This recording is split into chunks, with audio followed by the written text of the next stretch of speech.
in one piece. At the beginning, it merges with One Punch Man. This video is purely for entertainment and does not infringe on copyrights or laws. The rights to the novel and image belong to the original author. We do not claim ownership. Don't like waiting and want to listen to this fanfic in full now? Subscribe to our Patreon, where you'll find the best fanfics. Chapter 76, Stir Hard. Jill Island, a name that sounds a bit strange. However, the terrain of this island is completely worthy of its name. It is mainly composed of a straight cylindrical ground of nearly 2,000 meters, and at its end, are two elliptical lands with a radius of 100 meters. It is quite vivid. Every male who comes here will feel quite familiar. Of course, Sonic is an exception. It is estimated that this is also the reason why the Beast Pirates and the Don Quixote family set this place as a trading place. Bai Ye and others ambushed at the junction of the cylindrical ground and the elliptical ground, using the dense woods as cover. In order not to be discovered, less than 30 people were left on the island. Only Aokiji and Bai Ye were left on the Navy side, and the others were all members of the spy organization. There is no way, in terms of lurking technology and the strength of individual combat, the spy organization is indeed much stronger than the Navy. Everyone has different divisions of labor. At this time, Sonic is also lurking on Jill Island. Just like the Navy is not as good as the spy organization in terms of lurking, and the spy organization's hiding technology is a younger brother in front of Sonic. After all, Sonic is an elite ninja from the ninja village, who has undergone very strict ninja training. If it weren't for the existence of the system, even Bai Ye couldn't sense where Sonic was hiding. As everyone waited, the two trading ships of the Don Quixote family and the Beast's pirates gradually approached Jill Island. Linkson spoke quietly and introduced the situation. According to our investigation, both parties sent senior cadres for this transaction. Doflamingo sent Treble and Diamond, while the Beast's pirates sent Jack the Drought, one of the three disasters. Aokiji asked in confusion, Jack the Drought. Does Kaido attach so much importance to this transaction? He even sent one of his 3 signatures. Bai Ye's eyes turned and pretended to be curious. What do you think they are trading? They need so many senior cadres to accompany them. Linkson explained. This is not certain for the time being, but it should be something very precious. In fact, everyone has the same answer in their hearts. The Don Quixote family and the Beast's pirates may be trading their target this time, the Maplesusol Palace. However, no one dared to make a rash statement without confirmation. However, as long as they had such an idea in their hearts, Bai Ye's words would not be in vain. Under the premise of such an idea, and then rescuing the Palace of Maplesusol from the trading items, things developed smoothly and everyone could accept it, because it was no different from what they imagined. Under the surveillance of Bai Ye and others, the trading ship sent by the Don Quixote family and the Mammoth, which Jack was riding, met at the intersection of 2 oval lands. Under the moonlight, the shadow cast by Jack's huge body completely enveloped Toripal and Diamond. A suffocating wild breath hit Toripal and Diamond's nerves. It seemed that they were not facing a human, but a giant elephant from the wilderness, full of oppression. If the pirates were slightly weaker, I'm afraid that they would be scared to death on the spot, just by facing such a momentum impact. Jack hummed, where are the things for the trade? Hurry and bring them out, don't waste time. Treble and Diamond dared not neglect Jack, and quickly asked people to bring down small boxes from the ship. In a short while, a pile the size of a hill was piled up. Jack's men also opened the boxes to check and count whether the number was correct. Because it was not the first time for the two parties to trade, Jack did not test the efficacy of the artificial devil fruit on the spot. Anyway, he didn't think Doflamingo would dare to deceive them. Boss Jack, the number is counted, a total of 100 artificial devil fruits. Jack nodded with satisfaction. Give them the money, load the boxes on the ship, and prepare to go home. According to the agreement between the two parties, a transaction will be conducted for every 100 artificial devil fruits produced. The Beast's pirates will purchase each artificial devil fruit at a price of 10 million baileys. That is, the transaction amount is 1 billion baileys. Treble and Diamond took the 10 boxes handed over tremblingly, and did not even have the courage to open and count, so they had them put back on the ship. After all, the difference in strength between the two sides is too great. Even if the Beast's pirates didn't give enough Bailey, they couldn't do anything. Treble and Diamond, they couldn't take down Jack and force Kaido to pay, right? If it weren't for Doflamingo's reluctance to hand over the artificial devil fruit technology, Kaido couldn't investigate the source of the artificial devil fruit. According to Kaido's character, trade? What the hell is a trade? Just take it all back and don't spend a penny. Aokiji watched the transaction between the two sides gradually come to an end, frowned. Aren't you going to make a move? 03 said calmly, wait, I haven't seen any trace of the Maple Cecil Palace. For the Navy, it was enough to see that the Don Quixote family, one of the 7 warlords of the sea, and the Beast's pirates, one of the 4 emperors, had a secret transaction. But for CP0, these are secondary. Their action this time is just to find the Maple Cecil Palace back. Before the Maple Cecil Palace appears, they will not act rashly. Bai Ye was a little anxious when he saw this. If Jack and the others really ran away, then the drama he had performed in front of the Maple Cecil Palace would be in vain. Not only that, it might backfire, making people wonder if someone deliberately framed the Don Quixote family for the crime of kidnapping the celestial dragons. At that time, the plan would be ruined. Since you don't take action, I can only lure them to take action. At this time, Sonic was lying in ambush in the jungle not far from Bai Ye. After receiving Bai Ye's order, Sonic shouted directly in the direction of Jack and others, "There is an ambush in the woods at 10 o'clock. Everyone be careful." Although Sonic's voice was not loud, in this quiet night, any abnormal sound was enough to alert everyone. What's more, they heard the word Navy. Jack, Treble and Diamante, who were originally preparing to leave, all stopped. They were cautiously alert to the Navy ambushing at 10 o'clock. Of course, it wasn't because they were stupid and believed someone else's random shout. Rather, they all thought that, since I didn't arrange patrols on the island, it must be arranged by the other party. After all, this person was warning them, so he must be a pirate. But no one expected that there was a troublemaker named Bai Ye on the island. Chapter 77 Launching the Attack. Shit, we were discovered. Linkson cursed. Sonic's unexpected shout directly exposed Linkson and others, putting them in a dilemma. Originally, for Linkson, if he hadn't discovered the existence of Maple Cecil Palace, he would not have taken the initiative. But now Jack and the others know of their existence. In order to prevent the news of the transaction from spreading, they will definitely not let them leave easily. In this case, this battle has to be fought. And Aokiji didn't care much about it. He wanted to fight in the first place. The current situation is exactly what he wants to see. Treble came to Jack's side, holding the scepter in his hand tightly, and said cautiously, "Master Jack, we can't let the Navy know about our transaction. Otherwise it will bring a lot of trouble to the next transaction." Jack naturally understood this truth. If this matter was exposed and affected the formation of the Beast Army, Kaido would go crazy. Jack said sternly, "We must keep them here. Get ready." Jack picked up a reef weighing more than 1,000 pounds from the shore and threw it fiercely towards the 10 o'clock direction. Under Jack's great strength, the huge reef moved at a very fast speed, knocking down several trees, and its speed did not slow down at all. It was about to hit Bai Ye and others. This completely broke the idea of Linkson not wanting to take action. Aokiji, who was standing by, obviously couldn't wait any longer. He aimed at the flying reef with one hand. The reef was fixed in the air, and thick frost instantly formed all over its body, emitting extremely low temperatures. After falling to the ground, it actually broke directly into small particles. Seeing this, Torable's face suddenly changed, and he exclaimed, "Admiral of the Navy, Aokiji." With such a signature ability, they could guess the identity of the person, even if they hadn't seen him yet. Jack, who has always been domineering and conceited, couldn't help but frown when he saw that the person who took action was Aokiji. Admiral of the Navy, how could he appear in this place? It seems that it may be difficult to leave tonight. Under the vigilance of Jack and others, Aokiji, Bai Ye, Linkson, Ling Jiu, and more than 30 members of the spy organization all appeared in front of everyone. Seeing the neat formation of the Navy, Treble's first reaction was that they were betrayed. Otherwise, the other party would not have sent a Navy admiral to squat on Jill Island.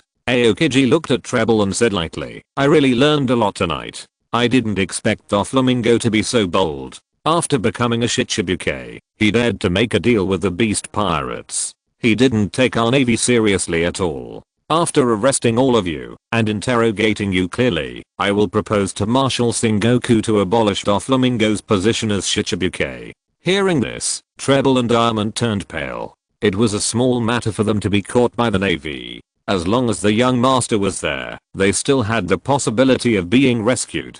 But if Doflamingo's position as Shichibuke is stripped away, and the matter of Dressrosa Kingdom is found out, everything will be unimaginable. But relying on just a few of them, it is undoubtedly wishful thinking to want to defeat the Admiral Aokiji of the Navy. Moreover, it seems that the people beside Aokiji are also not simple people. This time things have really gotten big. Aokiji looked at the silent people and said impatiently, "Why don't you surrender? Are you waiting for me to freeze you all into ice sculptures?" Bai Ye secretly sighed at the side. He is worthy of being the Admiral of the Navy. Just this title alone makes the other party dare not take action. Just when Treble and Diamond were still hesitating whether to surrender directly, Jack directly took off two sickle-shaped weapons and rushed towards Aokiji. Every step Jack took on the ground caused the ground to tremble. He roared, "Don't think you can look down on me just because you are an admiral. I, Jack, will capture you in front of Kaido today to prove that I'm the strongest of the three calamities." Jack's action stunned Treble and Diamond. Jack is strong, but in front of the Admiral of the Navy, it is just a waste of time. Is it necessary to rush up like this and get beaten up? Bai Ye was not surprised at all by Jack's action. After all, in the anime, Jack dared to attack the 4 warships carrying Admiral Fujitora Ichisho, former Admiral and current Grand Supervisor Boda Sengoku, and Vice Admiral and Chief of Staff Crane alone, in order to save Doflamingo.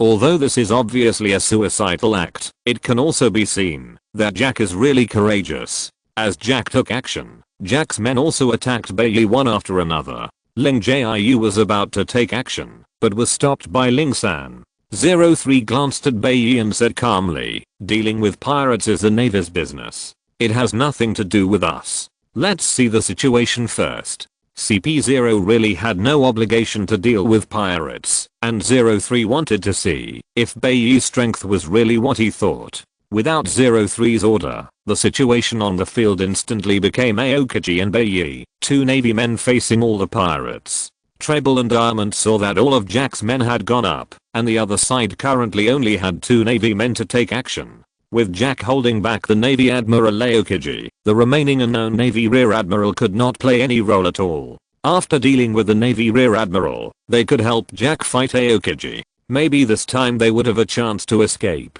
After weighing it over, the 2 of them also rushed towards Bai Ye with hundreds of men. Facing the attack launched by nearly 200 people, Bai Ye said calmly, "General Aokiji, give me 3 seconds. I will get rid of all these small fry." Aokiji naturally had no doubts about Bai Ye's strength, but he was afraid that Bai Ye would get too excited, so he said, "It's best not to kill the Carters of the Don Quixote family. After all, we still need to obtain information about the Don Quixote family." Bai Ye asked, "2. Can we leave one behind?" There was no other way. Killing one more would get more world source power. If he was not afraid of being suspected, Bai Ye would even want to say that you can just ask me directly about the Don Quixote family. I know everything. Just let me kill all these people.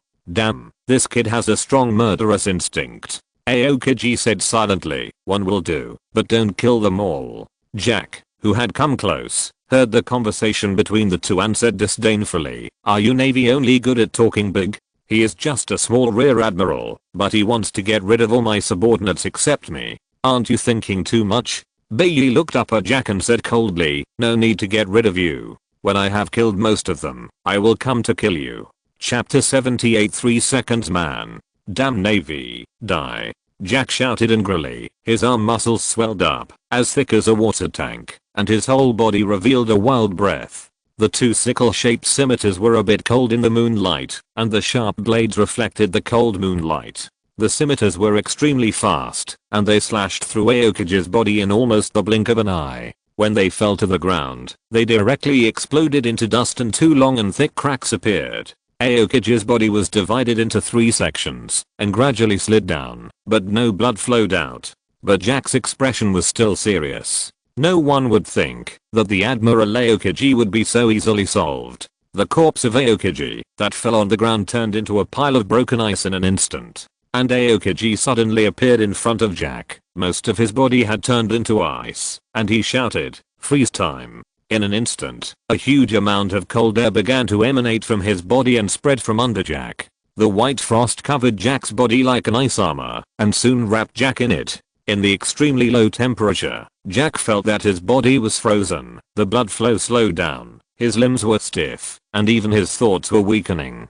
Jack barely waved his arms, trying to break the ice on his body, but his destruction speed was far slower than the speed of the ice spreading. In less than 5 seconds, the whole person was like an ice sculpture, standing in place. 03 and 09 on the side had a look of shock in their eyes. Is this the strength of the Admiral of the Navy? Even Jack the Drought, one of the 3 disasters of the Beast's pirates, whose bounty is as high as 1 billion berries, couldn't survive a single blow. Bai Ye saw the results of the battle on Aokiji's side, chuckled, and said, "Since Admiral Aokiji defeated his opponent so quickly, I can't be too slow, lest people look down on our navy." Facing the pirates rushing over, Bai Ye sank his body, stepped back half a step with his left foot, put his left hand on the scabbard, and pulled out Feng Ming with his backhand. "Draw the sword and cut." The sword light flashed, and a huge sword energy swept across. The oncoming pirates only felt a stinging pain in their eyes, and their eyes were dark. More than 200 pirates just stayed where they were, motionless, and the expressions on their faces seemed to be frozen. But as Bai Ye sheathed his sword, the sound of the sword rang out, and more than 200 pirates were cut in half, with their upper bodies sliding down from their waists. Scarlet blood gushed out from the wounds, and more than 200 bodies filled the air with a pungent smell of blood. It took exactly 3 seconds. Drawing the sword and slashing is a move that all sword masters can use, and it is also the simplest move. However, to be able to use such a simple move to exert such terrifying power like Bai Ye, in addition to being strong, one also needs to have a very deep study of the way of the sword. This was the first time that Aokiji saw his junior brother really take action. Unexpectedly, this move directly created a look of purgatory on earth. Looking at the slightly sunny smile on Bai Ye's face, even Aokiji, who is a user of the ability of the frozen fruit, couldn't help but shudder. Looking at the extremely bloody scene, Aokiji seemed to suddenly think of something and said helplessly, "Bai Ye, didn't I tell you to leave one person? Why did you kill them all?" Bai Ye said innocently with some surprise, "I left one." Looking at the corpses and blood all over the ground, Aokiji said with a headache, "You call it leaving one?" Although it is an indisputable fact that the Don Quixote family and the Beast's pirates have a deal, Aokiji still wants to leave a living person and interrogate more things. Only in this way can we be more confident in removing Doflamingo from the position of the 7 warlords of the sea.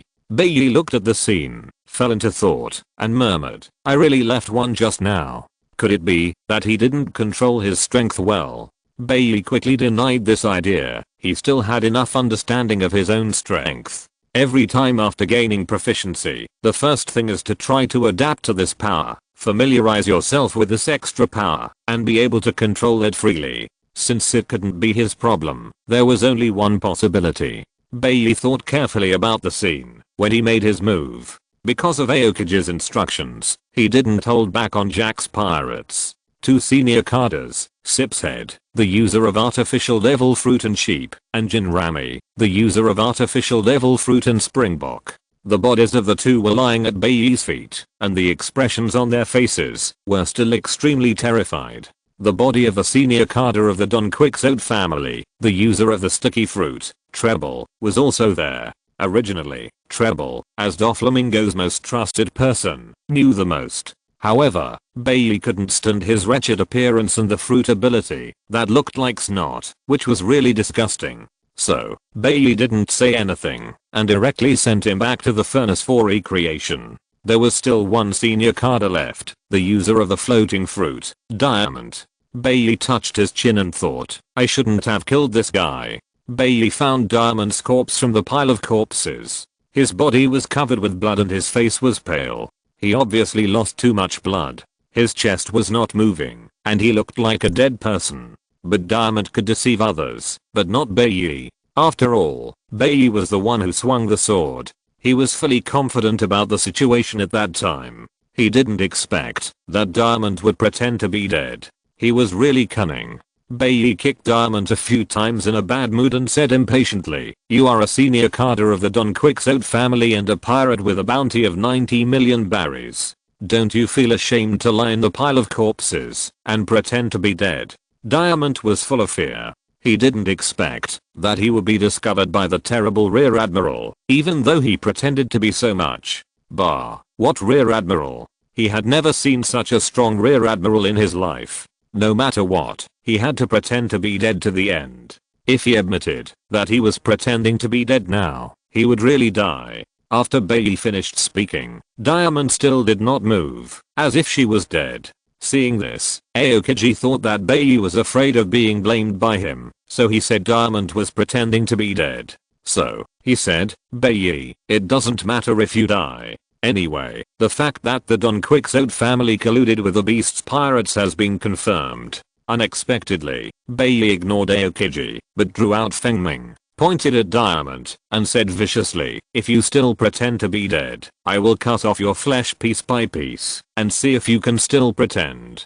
Chapter 79 Perversion. Hearing Bai Ye's murderous words, Aokiji, Lingson and Ling Jiu couldn't help but shudder. What kind of a vicious person is this guy? He didn't even let the dead go. And he even cut off the flesh of the dead one by one. He is a pervert. Although the strength that Bai Ye showed just now, killing 200 pirates with one sword, shocked Ling San, and made him more determined to invite Bai Ye to join CP0. But now looking at Bai Ye's perverted behavior, Ling San began to consider whether he really wanted to bring Bai Ye into CP0. With the murderous nature that this guy just revealed, can he be at ease to be a dog for the celestial dragons? Don't just slaughter Merijoa directly. At that time, he, the guarantor, will directly become the biggest person responsible. Thinking of this, Ling San has decided not to win over Bai Ye this time bomb, lest he be implicated and killed by this scourge one day. Ling San even thought of an excuse to refuse. Later, if Bai Ye asks, he will say that the review takes time and ask Bai Ye to wait for notification, and he can fool the matter. Aokiji was also shocked by Bai Ye's abnormal behavior. Looking at the entire navy, even the hawkish navy headed by Akainu, no one is as cruel as Bai Ye. Aokiji thought that he had put pressure on Bai Ye, so Bai Ye did this. So, he persuaded him again. "Bai Ye, it's okay to die. There's really no need to do this." Bai Ye looked at Diamond, who insisted on lying dead, and anger surged in his heart. "Do you really think I don't dare to do it? Okay, since you are so willing to pretend, I will let you pretend well." Seeing that Bai Ye really wanted to torture the corpse, Ling San and others looked at Bai Ye with a little more fear in their eyes, especially Ling Jiu, who had cold sweats on his back, fearing that Bai Ye would hate him because of the past. On the sea, most people are afraid of people with strong strength or cruel means. Bai Ye has both of these points, and his strength is too strong, and his methods are cruel to the point of perversion. Who would dare to provoke such a person? Aokiji hesitated for a moment, but was ready to stop Bai Ye's corpse abuse. After all, there are people from the world government here, and it is inevitable that they will talk nonsense. Moreover, if this matter gets out, it will not be a good thing for Bai Ye. Because, in the hearts of most people, the Navy belongs to the righteous side, so Bai Ye's corpse abuse behavior can easily cause a bad influence, and in serious cases, it may even hinder Bai Ye's future promotion. As Bai Ye's senior brother, Aokiji can't sit idly by. Aokiji shouted, "Bai Ye, stop." At this time, Jack, who was originally wrapped in ice, seemed to be stimulated by the smell of blood floating in the air. His eyes moved, as if he had regained some consciousness. His eyeballs slowly turned, and he saw the corpses all over the ground, especially the bodies of the two senior cadres, Sipshead and Jinrami, who were cut in half. This made Jack's eyes bloodshot, and gradually turned red. The ice on his body had a tendency to melt, emitting a faint white mist. Under the moonlight, it was not conspicuous, The Feng Ming in Bai Ye's hand directly cut through Diamond's body, and a piece of flesh as thin as a cicada's wing floated in the air. Damn, he really dared to do it. Everyone had a new understanding of Bai Ye's cruelty. Aokiji was also a little annoyed at this time. Why didn't Bai Ye listen to advice at all? Just when he was about to make a move to stop Bai Ye from swinging the knife again, Diamond, who was lying on the ground pretending to be dead, couldn't stand it anymore. The knife just now made him almost scream in pain. If he continued to pretend, he would really die. And from the meaning of Admiral Aokiji's words, it seemed that he needed to be alive. There was no hesitation. After all, if he hesitated, there would be another knife.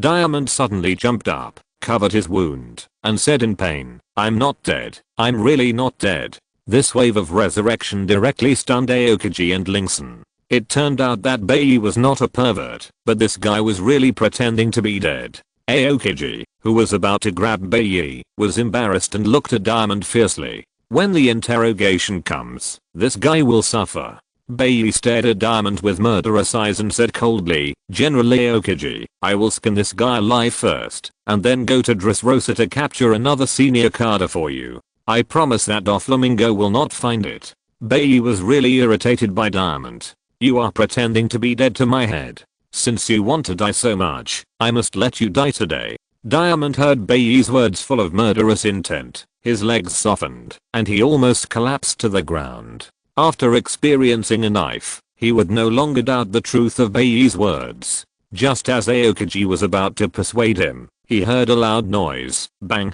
Jack broke free from the ice on his body, and countless pieces of ice splashed around like bullets. This sudden attack was completely unexpected by everyone. The broken ice had no effect on Aokiji at all, and directly merged into Aokiji's body. Bai Ye was a little impatient, and used Feng Ming to bounce the broken ice away. I don't know if it was intentional or not. The speed of the broken ice bounced by Bai Ye was 3 times faster, and many of them flew towards Diamond. Seeing this, Diamond didn't think about it, and continued to lie in the pile of corpses, using the corpses as a cover for himself.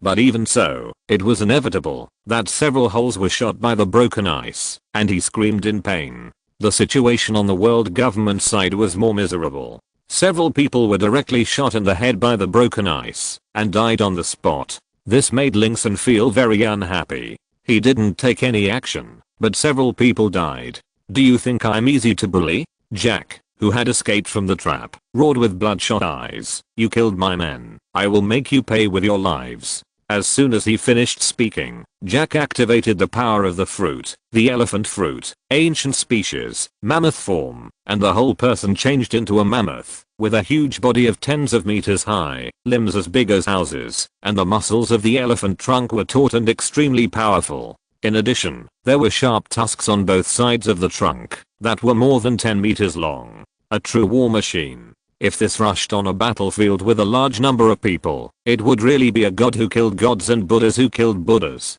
Moreover, if Jack turned into an animal form, in addition to greatly enhancing his strength, he also had a strong recovery ability and resistance to attacks. If he wanted to subdue him again, it would probably be a lot more troublesome than before. Seeing this, Aokiji once again exuded a very low chill, and prepared to deal with Jack. "General Aokiji, leave Jack to me. I'm so angry now, and have no place to vent." Bai Ye looked at Jack's huge body, with excitement flashing in his eyes. This is a world source of power. Chapter 80, Battle Against Jack. Hearing this, the chill on Aokiji's body dissipated. Since Bai Ye wanted to deal with Jack, he would not take the initiative to intervene. Aokiji still had some confidence in Bai Ye's strength. Even if he was not as strong as Jack, he would definitely not be much weaker than him. If Bai Ye really couldn't beat Jack, there would be no problem with him on the side. "Okay, then you be careful.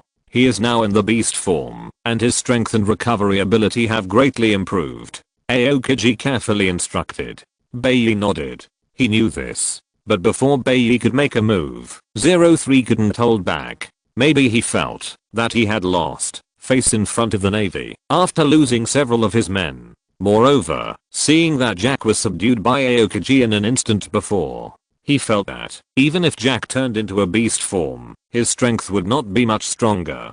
So, 03 said to 09, let's fight together, and let the pirates see the strength of RCP-0. If it was Kaido who appeared in front of them, they naturally didn't have the courage. It is estimated that he would have run away long ago. But Jack was only one of the 3 calamities, so they felt that they still had the strength to fight him. The 2 of them pushed their legs hard on the ground and rushed towards Jack one after the other. Jack's attention was not on Ling-san and Ling Jiu at all. His eyes, red like bronze bells, stared at Aokiji and Bai Ye. When the elephant's hoof, as big as a roof, landed on the ground, a huge pit appeared, and the whole Chill Island began to tremble. The elephant's head lowered, and the 2 tusks, which were more than 10 meters long, were comparable to 2 extremely sharp spears. The 4 hooves ran and attacked Aokiji and Bai Ye. Seeing that Jack actually ignored them, Ling-san and Ling Jiu became even more angry and appeared beside Jack. Storm kick. Finger gun. Ling Jiu kicked out 4 legs quickly, and 4 slashing waves formed by the air curled up, fell on Jack's back. Instead of the skin and flesh being torn apart as Ling Jiu imagined, it shattered directly. Only a few thick elephant hairs growing outside the tough elephant skin were cut off. The finger gun that Ling-san used with all his strength was stronger than Ling Jiu, but it only penetrated half an inch deep into the elephant's skin without any blood spilling out. In less than 3 seconds, the wound healed itself. How is this possible? Ling Jiu said in shock and anger. Bai Ye laughed. Ling Jiu, are you going to shave Jack's hair? Then your progress is a bit slow. With your strength, I estimate that, if you work hard for another year, you can shave Jack clean. If you are not beaten to death by Jack during this period. Ling Jiu's face under the mask turned pale and red. He really didn't expect Jack's defense to be so high. Ling-san felt bad now. Although Bai Ye was talking about Ling Jiu, the 2 of them attacked together and did not cause any harm to Jack. It was really embarrassing. At this moment, Jack felt as if there were 2 annoying little bugs. Without moving his body, the long and thick trunk of the elephant swung back and whipped the 2 of them like an iron whip. The trunk was wrapped with terrifying force, and the air was sucked out with a sharp whistling sound, and the speed was extremely fast. Ling Jiu didn't react at all. He only felt that his eyes went black, and a strong wind hit him. The whole person was like a cannonball, turned into a black shadow, and flew backwards into the jungle, knocking down dozens of thick trees in a row, leaving a trace of hundreds of meters long, and there was no sound. Judging from the situation, even if he didn't die, he was almost half dead. Ling-san's reaction was much stronger than Ling Jiu's. The palms of his hands suddenly broke into a big hole, and blood dripped down his fingers. From the wound, 2 steel chains shot out quickly, as if there was no length limit. In front of Ling-san, a huge circular protective shield was formed, covering Ling-san. Bang! The trunk hit the steel chain ball, but because of its heavy weight, it only pulled it out more than 100 meters away. It fell not far away and smashed a big hole on the ground. The steel chain was untied, revealing Ling-san inside. Although he was a little embarrassed, he didn't show any signs of injury. The wound on his palm, where the steel chain was extending, was still dripping with blood. It seemed that the use of this fruit was like the 7 wounds fist, which hurts oneself before hurting others. It was a ruthless move that hurt the enemy by 1,000 and hurt oneself by 800. No wonder 03 did not use the power of the fruit at the first time. And looking at Jack's slightly painful expression, this seemed to have caused him a lot of pain. Think about it, as the saying goes, strength is mutual. Jack used so much strength, and it would naturally hurt to let the elephant's trunk hit the iron lump. After all, the elephant's trunk is also made of flesh. After dealing with the 2 annoying little bugs, Jack rushed towards Aokiji and Bai Ye again. After seeing Jack's terrifying strength, even Aokiji was frightened and began to worry whether Bai Ye could deal with Jack. Facing Jack, who launched the elephant rush, Bai Ye showed an inexplicable smile at the corner of his mouth. If, compared with strength and recovery ability, Jack is just a younger brother in front of Bai Ye. Bai Ye did not hesitate at all and rushed towards Jack, Feng Ming already holding it in his hand. I'm going to chop off your tusk today and put it at home as a decoration. It will definitely look good. Hearing Bai Ye's provocative words, Jack became even more angry, his blood boiling, and he roared. The invisible sound waves blew away the clouds in the sky. He raised his front hoof and stomped hard towards Bai Ye. For Bai Ye, Jack's speed was not much faster than that of a turtle. With a wrong step, he dodged this powerful kick. Boom. The ground seemed to be bombarded by countless artillery shells, and a huge deep pit appeared, with countless seawater pouring into it. Bai Ye flashed and appeared at the side of Jack's tusk. Looking at the more than 10 meters long, pure white tusk, Feng Ming was instantly covered with armed color domineering. This tusk belongs to me. Bai Ye raised Feng Ming and chopped the root of the tusk with a knife. Swish. The sword body and the tusk intersected, and there was a sound of steel intersecting, which resounded throughout the island. Bai Ye cut the tusk half an inch deep, but he needed to cut it dozens of times to reach the point where it was cut off. Bai Ye used all his strength in this strike, and the huge force made Feng Ming whimper. Coupled with the recoil force, the sword body trembled, and Bai Ye felt numb in the palm of his hand. Jack's fate was even more miserable, because the tusk was not cut off by Bai Ye's sword. The whole person, the whole elephant, was directly knocked to the ground by the force of this sword, with 4 legs in the air, and screamed in pain. Bai Ye stopped aside, frowned, looked at Feng Ming in his hand, and put it back into the scabbard. Now, even with the protection of armament haki, Feng Ming's strength is not enough to support the next battle. If it is used again, it will become a pile of scrap metal in less than 5 minutes. Chapter 81 Extremely Brutal. Seeing Byakuya chop Jack to the ground with a knife, and Jack struggling in pain, Aokiji and Ryozo on the side almost popped their eyes out, and they were dumbfounded. If Byakuya was replaced by Kaido in such a scene, it would look more reasonable. However, Byakuya's body size does not seem to be as thick as Jack's elephant hair tied together, and the visual impact is really too great. But then, Aokiji and Ryozo watched Byakuya sheath his knife, and they thought Byakuya had given up the fight with Jack. After all, although Jack looks very painful now, he is actually not seriously injured. He can continue to fight after standing up. And they also saw Byakuya shaking hands after he chopped the knife. It is understandable that he does not have the strength to continue fighting. So, Aokiji said, Bai Ye, you should take a good rest first, and leave the rest to me. General Aokiji, you don't have to do anything, I'm fine. Aokiji advised, you even put away your sword, there's no need to hold on any longer. Bai Ye didn't say anything else, but signaled Aokiji not to intervene. Ling-san, who was watching from the side, felt that Bai Ye was a little ungrateful, and he was still holding on when he knew he couldn't win. On the sea, everyone knew that after a swordsman lost his sword, his strength would be reduced by at least 30%. Even the world's #1 swordsman, Hawkeye Mihawk, could not avoid it. But Bai Ye took the initiative to put away his sword, and he actually planned to continue fighting. What is he doing? Looking for death? If he always looks so arrogant and confident, no matter how talented Bai Ye is, he will die in the hands of other strong people sooner or later. Ling-san's evaluation of Bai Ye in his heart has dropped a little. Bai Ye naturally knew that Aokiji and Ling-san didn't think highly of him, but he was too lazy to explain so much. At that time, the outcome will be clear after the fight. In fact, Bai Ye who doesn't use a sword is the strongest Bai Ye. Do you really think that the template of One Punch Man is just a decoration? Jack stood up unsteadily, feeling the pain in his tusks, and his anger grew stronger. He rushed towards Bai Ye again. Little bastard, you really pissed me off. I'll teach you how to speak human language later. Bai Ye looked at Jack who was rushing over, stretched out his hands, and stepped back half a step on one foot, without making any evasive movements. Aokiji exclaimed, are you going to take it hard? Ling-san cursed inwardly. Even if he wanted to die, he didn't need to show it so obviously. With one person's strength, taking on a mammoth, is this something that a carbon-based creature can do? Seeing Bai Ye's almost provocative behavior, Jack was so angry that he was about to explode. His eyes were red, and his speed, which was not slow to begin with, became even faster. He roared to the sky, I will crush you to death like a stink bug today.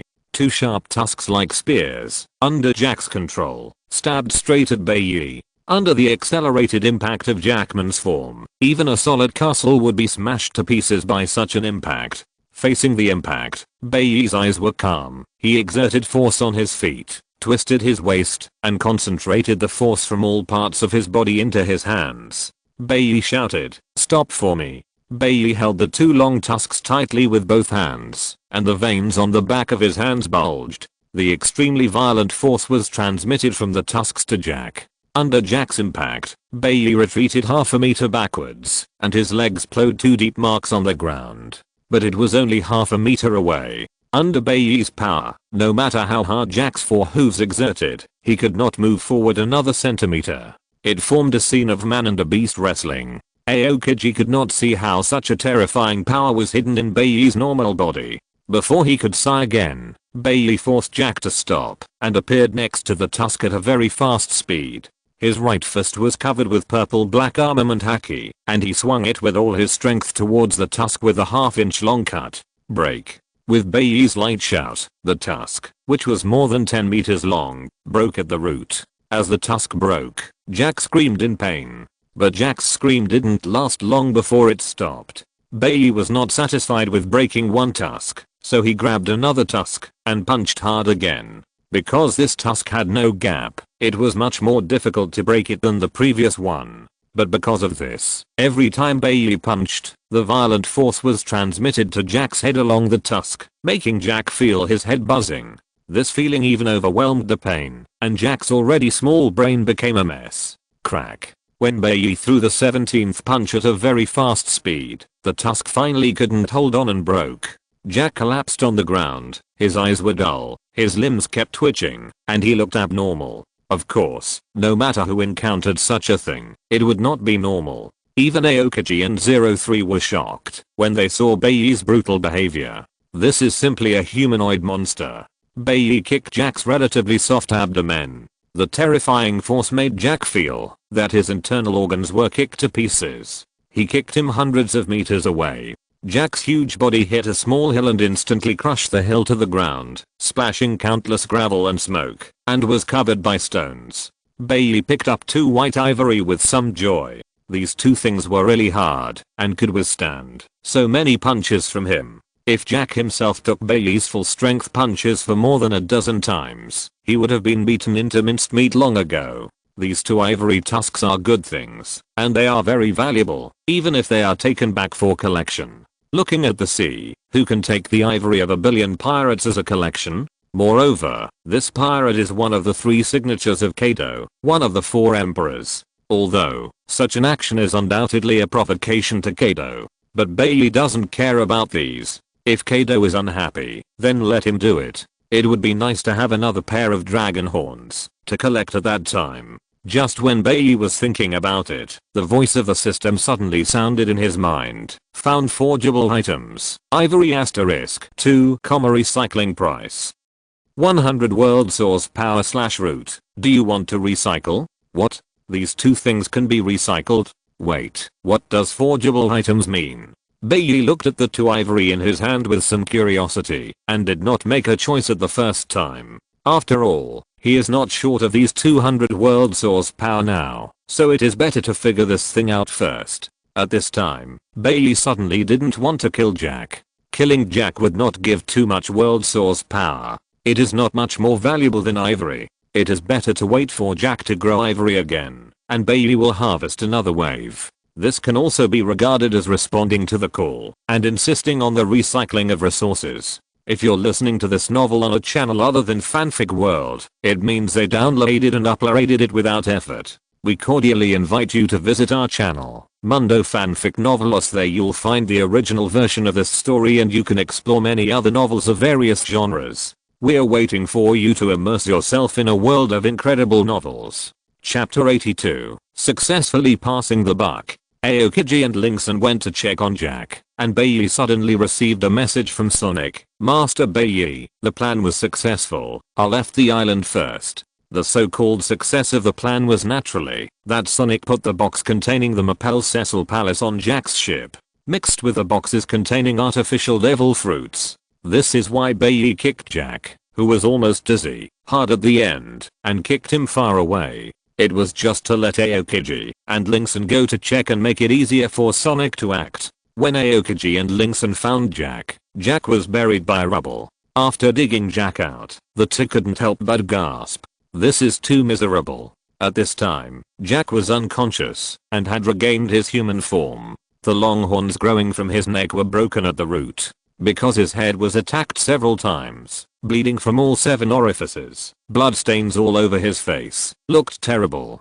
Even if Kaido were to recognize him, he probably wouldn't be able to recognize that this was one of the 3 signatures of his pirate group. Moreover, there was a huge dent in his abdomen, all his ribs were broken, and some of the broken ribs even penetrated his internal organs. But even with such serious injuries, Jack still had a breath left, hanging on half dead. This is because only the ability users of the ancient species of the animal fruit can have such a huge vitality. Looking at Jack's miserable appearance, the two subconsciously looked at Bai Ye. Bai Ye, who had done such a cruel thing, was actually like nothing happened at this time, holding Jack's 2 tusks, as if he had picked up a treasure, and happily admiring them. The two felt an inexplicable chill. As Jack fell into a coma, Aokiji mobilized all the navy that was blocking him in the distance. After taking all the boxes off Jack's ship, Aokiji picked up a box at random. I want to see what Doflamingo and the Beast's pirates are trading.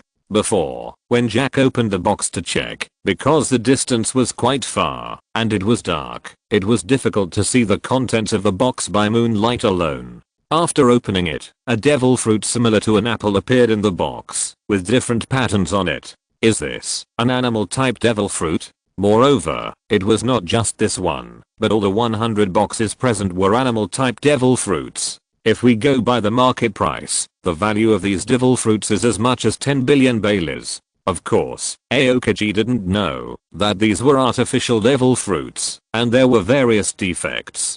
The price would naturally not be as expensive as the genuine devil fruits. In general, this is a Puetian product. Although Bai Ye knew this, he couldn't explain these things.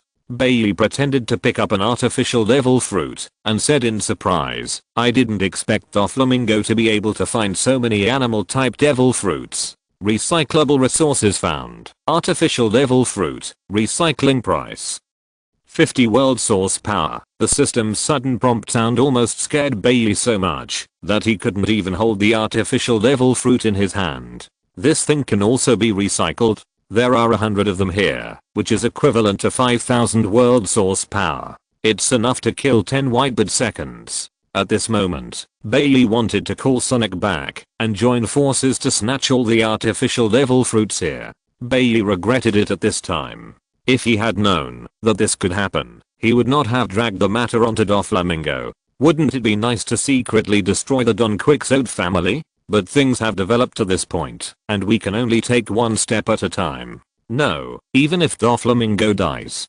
Caesar can't die. We must take Caesar away before the Don Quixote family is wiped out.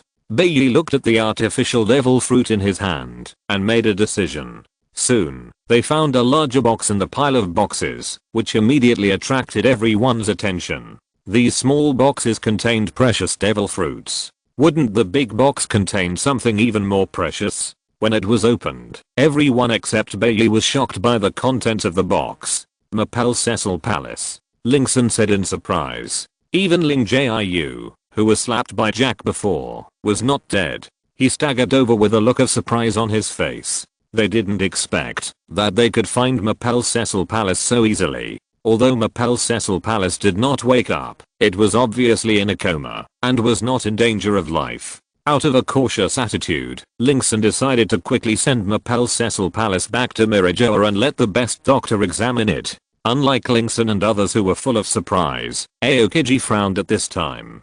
Mapel Cecil Palace was found at the transaction site between the Don Quixote family and the Beast's pirates. In other words, the Mapel Cecil Palace was one of the items traded by the Don Quixote family. It was actually Doflamingo who held the celestial dragons hostage. Aokiji understood this principle, and so did Ling-san. However, for him, the most important thing to do now was to make sure that Mapel Cecil Palace was in good health. Moreover, how to deal with the Don Quixote family had nothing to do with him. Lingson said to Aokiji, Admiral Aokiji, since we have found Mapel Cecil Palace, our mission is complete. In order to determine the physical condition of Mapel Cecil Palace, we will return to Mirajoa first. Aokiji nodded and said, then be careful on the road. I will send 2 ships to take you back. That's really great. Thank you, Admiral Aokiji. After sending the world government away, Aokiji found Diamond, who had fainted due to blood loss among the corpses, put on Seaston handcuffs, and threw him into the ship's own confinement room. Although Diamond cannot be interrogated now, what happened today is enough to prove that the Don Quixote family is the murderer who held the celestial dragons hostage. How to deal with the Don Quixote family is the most troublesome thing next.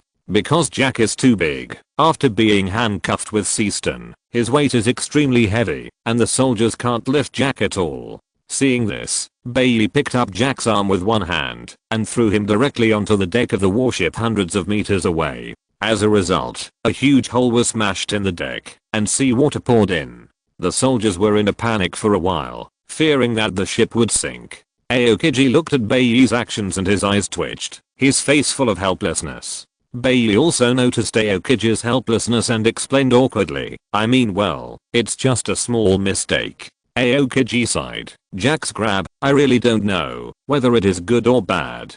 Chapter 83 Reactions from both sides. The next day, at the Dressrosa Palace, Doflamingo paced back and forth in the palace with a worried look on his face, exuding an aura of keep away from strangers. Seeing the young master so anxious, the Carters of the Don Quixote family dared not even breathe. They were afraid of provoking the young master at this time. Doflamingo recalled the feeling of uneasiness in the past few days, and the fact that Treble and Diamond had been missing since last night. He became more and more irritated. Could it be that something really happened? Otherwise, according to the previous transaction process, after the transaction was completed, they would contact and report the transaction status in a timely manner. But now a whole night has passed, let alone a phone call. There is not even a single message. This is a transaction with the Beast's pirates.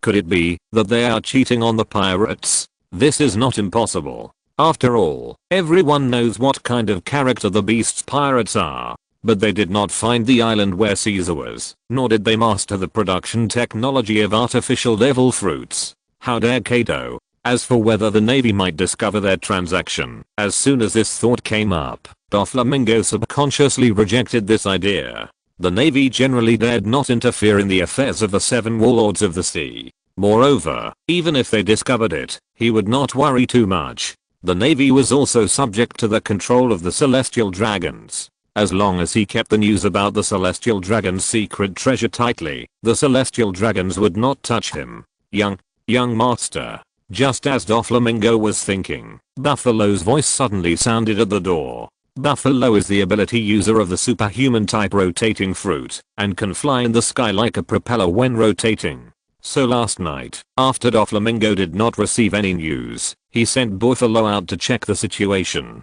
Doflamingo looked at Buffalo's anxious face, and his heart skipped a beat. I'm afraid something really happened. Buffalo took a few breaths and reluctantly said, young master, Treble and the others are in trouble. After getting the accurate news, Doflamingo, who was originally a little impatient, became calm at this time.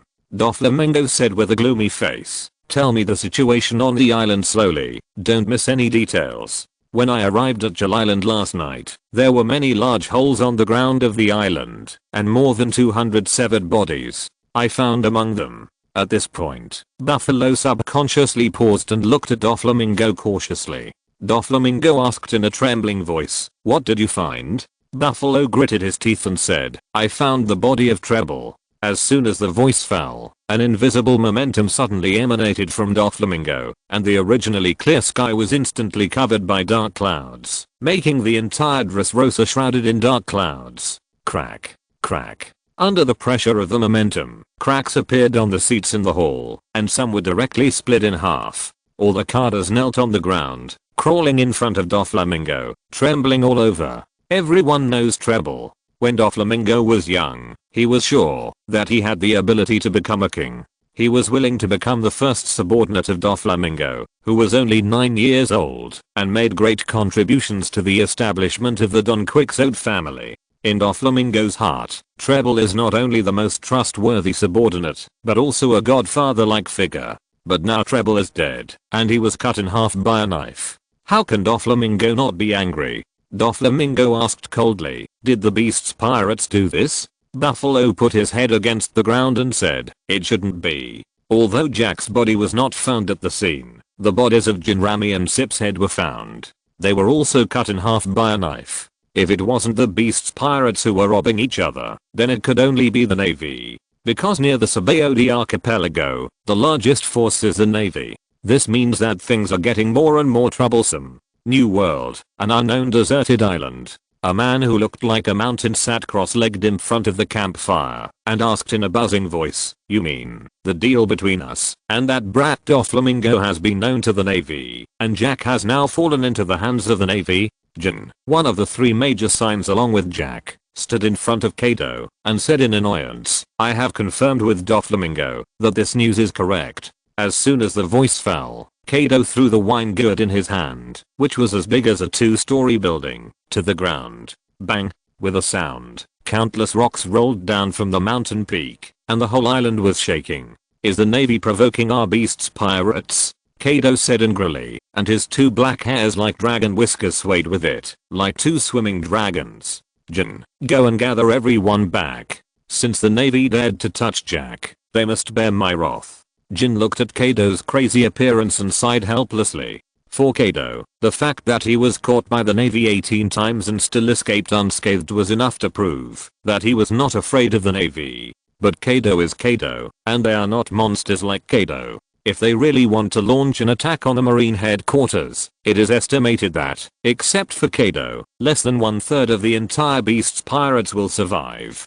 For the sake of the beast's pirates, Jin had to persuade Boss Kaido, we don't need to be so anxious to rescue Jack now.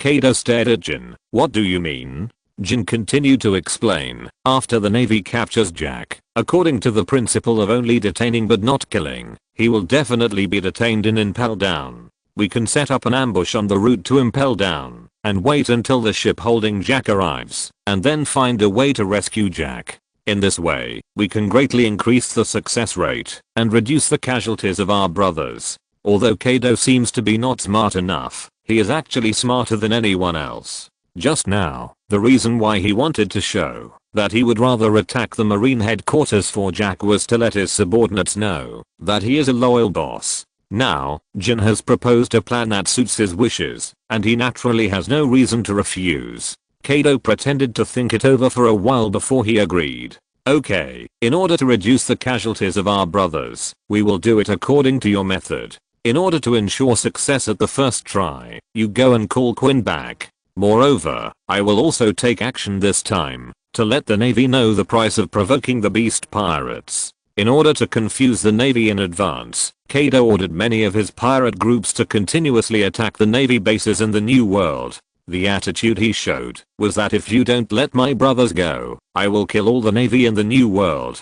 Chapter 84 Forging Wind. As the beast's pirates and the Danquixote family continued to exert their strength, the entire sea was turned upside down. The naval branch bases in the New World were attacked by the crazy beast's pirates, and many naval branch bases became precarious. Because of this, Sengoku was so anxious that his hair turned white. Even Garp, who had just taken a vacation, was called back by Sengoku and sent to the naval branch base to guard it. Otherwise, the loss of the naval branch base would be too great. Not only that, after waking up, Maplesisal Palace told about the artificial devil fruit, and it was confirmed that it was Doflamingo who held him hostage in order to use himself to make a deal with the beast's pirates. Maplesisal Palace's words undoubtedly defined the whole thing and pushed Doflamingo to an extremely unfavorable point. The celestial dragons and the world government quarreled over Doflamingo's affairs.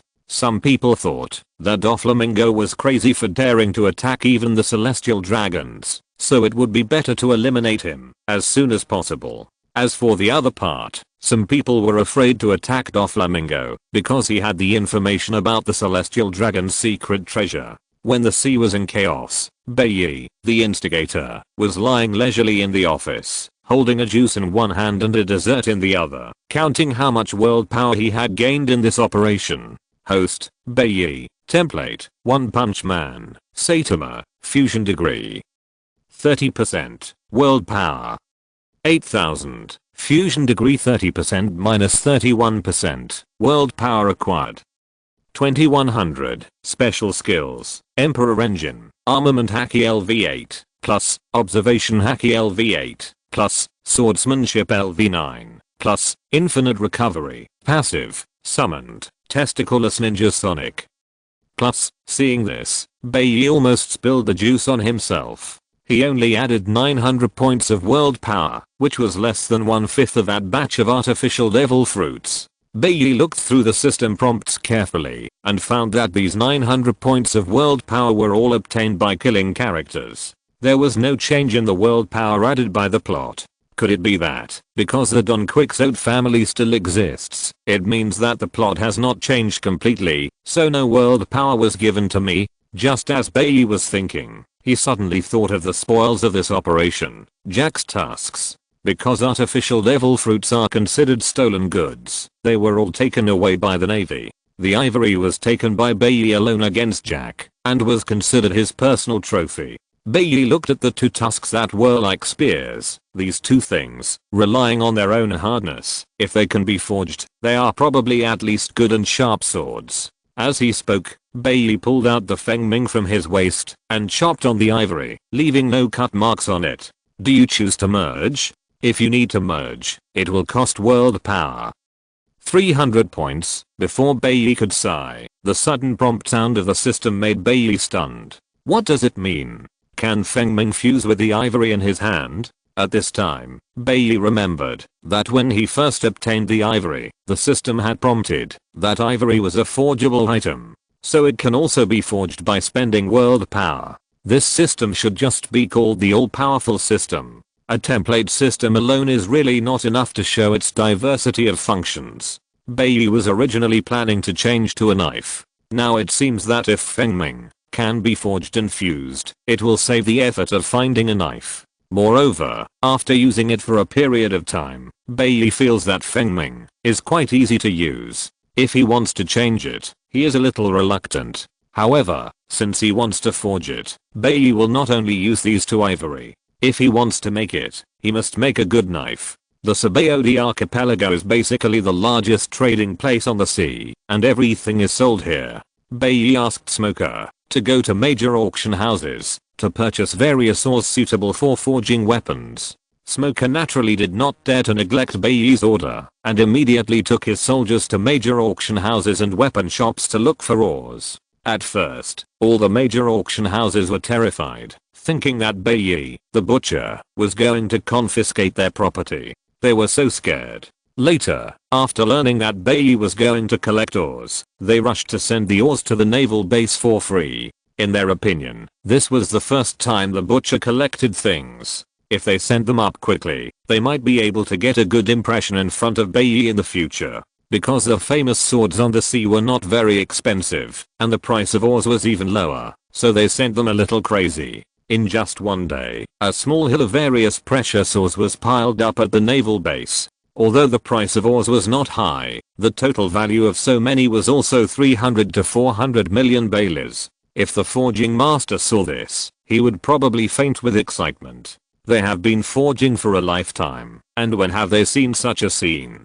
All kinds of precious ores are placed here for you to use at will. This is simply a paradise for forgers. Facing the small hill of ores, although Bai Ye didn't understand what these ores were used for, he had a system. Picking up a fist-sized red ore, found forgeable item, Dragonstone * 1, recycling price. 1 world source, found forgeable item, meteorite ore * 1, recycling price.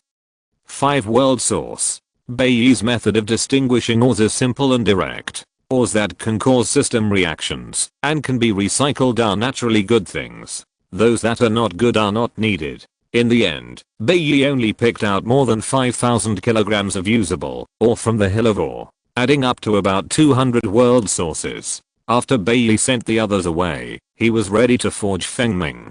2 tusks more than 10 meters long, more than 5,000 kilograms of various ores, and then took the Feng Ming from the waist and put it next to it. It is no exaggeration to say that in terms of volume, the things here can make thousands of Feng Ming. Bai Ye said excitedly, okay, that's all. Although it seems that there are a lot of choices, what does this have to do with me, Bai Ye? Anyway, it is the system that does the forging. Do you choose to forge? Bai Ye immediately chose yes. After that, Feng Ming was seen floating in the air. A piece of red ore the size of a human head flew over Feng Ming. As if it was burned by flames, its size began to shrink rapidly and finally turned into only a drop of crystal clear red liquid, dripping on the sword. A flash of red flashed on the sword edge and then disappeared. Next, another piece of ore repeated the previous action until two tusks were suspended on the upper and lower sides of Feng Ming at the same time. The milky white liquid melted out. A full 12 drops dripped on the upper and lower sides of the sword, and 2 ivory marks appeared on the sword near the hilt of Feng Ming, indicating that the forging was completed. Chapter 85 Trafalgar Law. Forging completed. Cost 1000 points of world source power. Wind. Sharpness plus 20. Strongness plus 30. Toughness plus 10. According to the system prompt, Bai Ye didn't know what the previous data of Feng Ming was, but now it is at least stronger than before. After forging, Feng Ming's appearance is not much different from before forging, except that there are 2 more ivory lines on the sword, which looks different. But when Bai Ye picked up Feng Ming, he found that Feng Ming's weight has increased a lot, and the blade seems sharper. Bai Ye quickly took out the unused ore and used Feng Ming to casually cut it. Without any effort, the ore broke directly from it. Not bad, not bad. These 1000 points of world source power were not wasted. Bai Ye put Feng Ming into the sheath with satisfaction.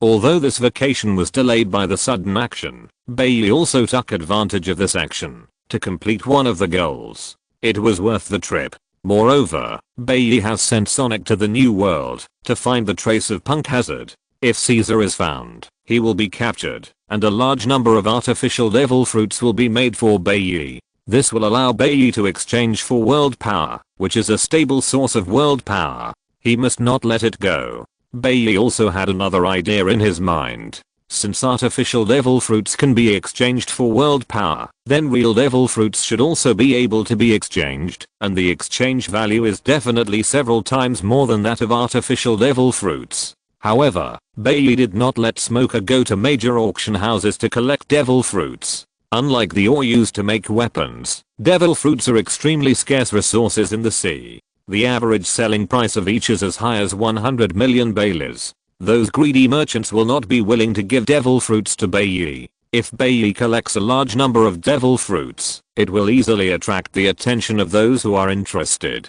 After all, he uses devil fruits to absorb, and there will be no special ability users among his subordinates. This abnormal phenomenon is easy to make people suspicious. Since it is not allowed in public, it can only be collected secretly. Perhaps the Night Organization should be expanded. The Night Organization is called an organization, but in fact it is just Bai Ye and Sonic.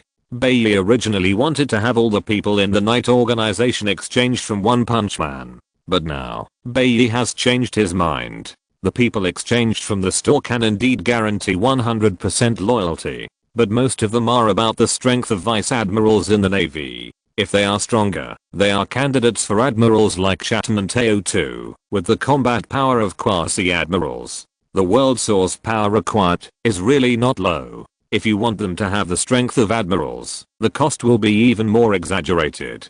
For the time being, the Night Organization does not need too strong combat power. It only needs people who can get things done. Bai Ye began to think about the people in the pirate world who are suitable to join the Night Organization. At this time, the phone on the table suddenly rang. It was a call from Sengoku. Bai Ye picked up the phone and asked, "Marshal Sengoku, are you calling to discuss with me how to get promoted?" There was a silence on the Sengoku side. "Isn't it a promotion? Then you want to discuss vacation with me? This vacation can be extended for half a month. After all, I have contributed a lot to this operation." Sengoku continued to be silent. Bai Ye was furious now. "You are not going to ask me to work overtime again, are you? Is there no one left in the Navy? You are staring at me and working me to death. Believe it or not, I will resign now." Zanji Yuo was stunned by Bai Ye's words.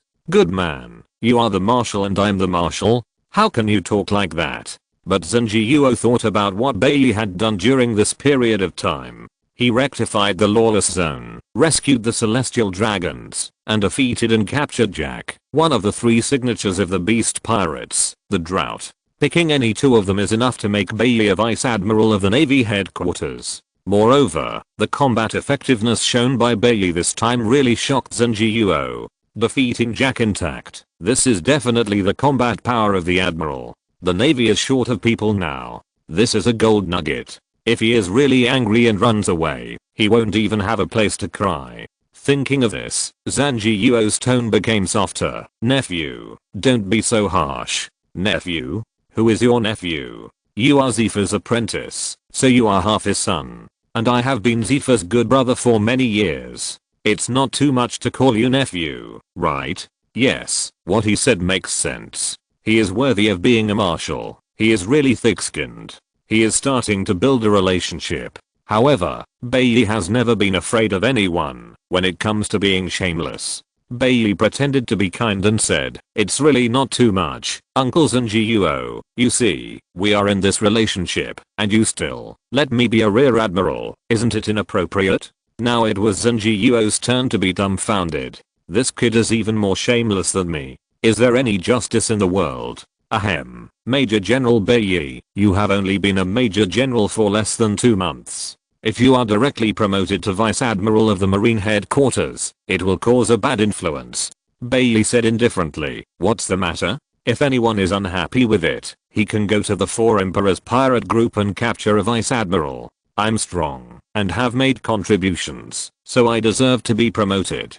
Don't use my lack of experience as an excuse. That's just fooling children.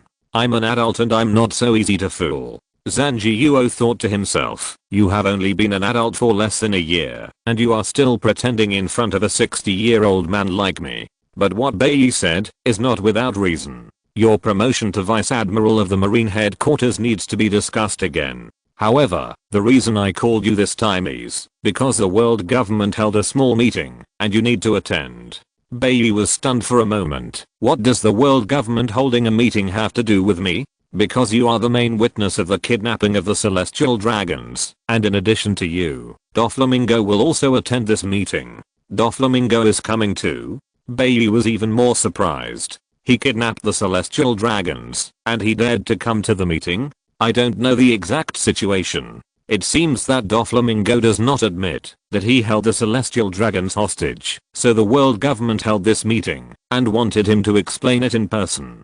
Come to the Navy headquarters to attend the meeting in 3 days. Don't forget. After Bai Ye hung up the phone, he couldn't help but sigh. How important is the secret of the celestial dragons that Doflamingo knows? He can even barely suppress the matter of holding the celestial dragons hostage. However, Bai Ye doesn't care about these things. Anyway, Doflamingo doesn't just have these trivial things. Moreover, when talking about Doflamingo, Bai Ye suddenly remembered a candidate who is very suitable to join the Knight organization. The user of the Operation Fruit, Trafalgar Law. Chapter 86, First Meeting with Doflamingo. If we talk about the people who hate Doflamingo the most, Law is definitely in the top 3. Moreover, Law is not a bad person. Even when he became one of the 7 warlords of the sea, he did so by seizing 100 pirate hearts. When he formed an alliance with Luffy, he also seemed reliable and trustworthy. Most importantly, Law's fruit ability is very powerful.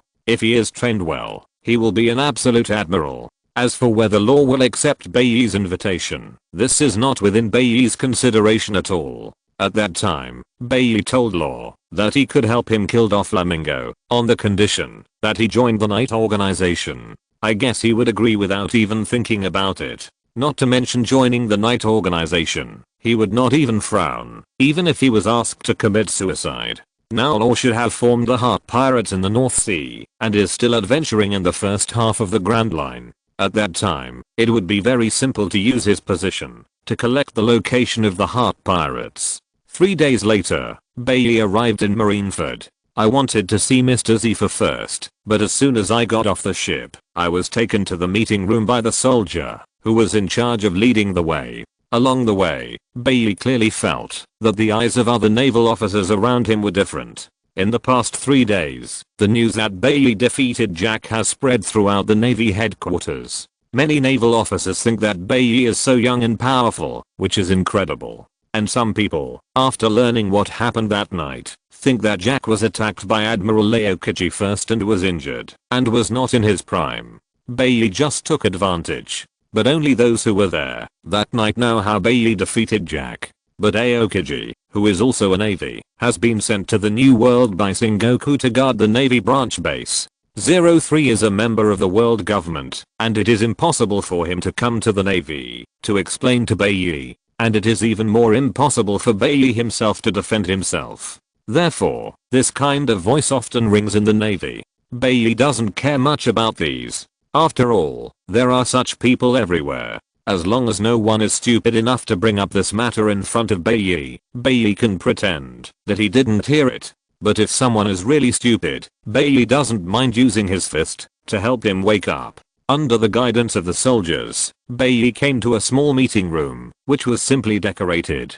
In addition to simple potted flowers and plants, there was an oval long table with 7 or 8 chairs around it. As soon as Bai Ye entered the door, he saw Marshal Sengoku and Vice Admiral Churu, the naval staff officer. This was the first time Bai Ye met Vice Admiral Churu, and he greeted him with a smile. Churu also smiled and nodded. After all, Bai Ye was Zifa's apprentice, and the relationship was more intimate than with others. Hey, why are you here too? Bai Ye looked again, and found that the person who came to the meeting on behalf of the world government was actually the old acquaintance 03. Linkson explained, ahem, because I discovered the Mapel Cecil Palace, I came to the meeting on behalf of the world government. Bai Ye found a chair and sat down, and asked, Uncle Sengoku, where is Doflamingo? Uncle Sengoku? Vice Admiral Churu almost spit the tea he had just drunk into his mouth on Sengoku's face. Linkson on the side, opened his eyes wide. My goodness, it turns out that Bai Ye is Sengoku's nephew. Out of the instinct of a spy, Linkson felt that this matter was worth recording. Churu asked curiously, Sengoku, when did Bai Ye become your nephew? You actually have this relationship between you, does Zephyr know? Facing Churu's question, Sengoku looked embarrassed. He didn't expect that Bai Ye, the brat, would call him uncle at this time. But he couldn't say that 3 days ago, in order to get closer to Bai Ye. So, he shamelessly recognized Bai Ye as his good nephew. Zanji Yuo explained with difficulty, he is my distant nephew, very, very far away. Zephyr doesn't know yet, and I just found out a few days ago. Crane obviously didn't believe a word of Zanji Yuo's explanation. But seeing Zanji Yuo's anxious look with sweat on his forehead, Crane didn't ask any more questions. However, Crane knew that Zanji Yuo was lying, and Linkson didn't understand, so he thought Zanji Yuo was telling the truth. He planned to modify Bai Ye's information after returning, indicating that he was the nephew of the Navy Marshal Zanji Yuo. Zanji Yuo gritted his teeth and said, Bai Ye, in the future, you should call me Marshal Zanji Yuo in the Navy headquarters. Bai Ye saw Zanji Yuo's embarrassment, and laughed in his heart. Do you really think that being my uncle is so easy? Sooner or later, I will kill you. Everyone waited for half an hour before Doflamingo walked in with a dark face. Those who didn't know would think that he had been waiting for half an hour. This was the first time Bai Ye saw Doflamingo. He had blonde hair, sunglasses, a pink feather coat and cropped pants, pointed shoes, and walked with an arrogant pace. He really deserved a beating. He was a lively young man. If he could perform a flower shaking hand on the spot, Bai Ye would think that Doflamingo was also a time traveler. Seeing that everyone was here, Sengoku returned to his serious look. Since everyone is here, let's start the meeting. Linkson asked first, Doflamingo, did you kidnap the celestial dragons? No. Doflamingo had a tough attitude, leaning his legs on the table, not caring at all that this was the headquarters of the Navy. But the Maplesisal Palace was discovered at the transaction site between you and the Beast's pirates, and the Maplesisal Palace said that it had heard about the artificial devil fruit. I think only the senior officials of your Don Quixote family would know about this matter, right? Linkson asked Doflamingo directly with just one sentence. Doflamingo was still curious about this matter. Where did the Mapel Cecil Palace hear the news about the artificial devil fruit?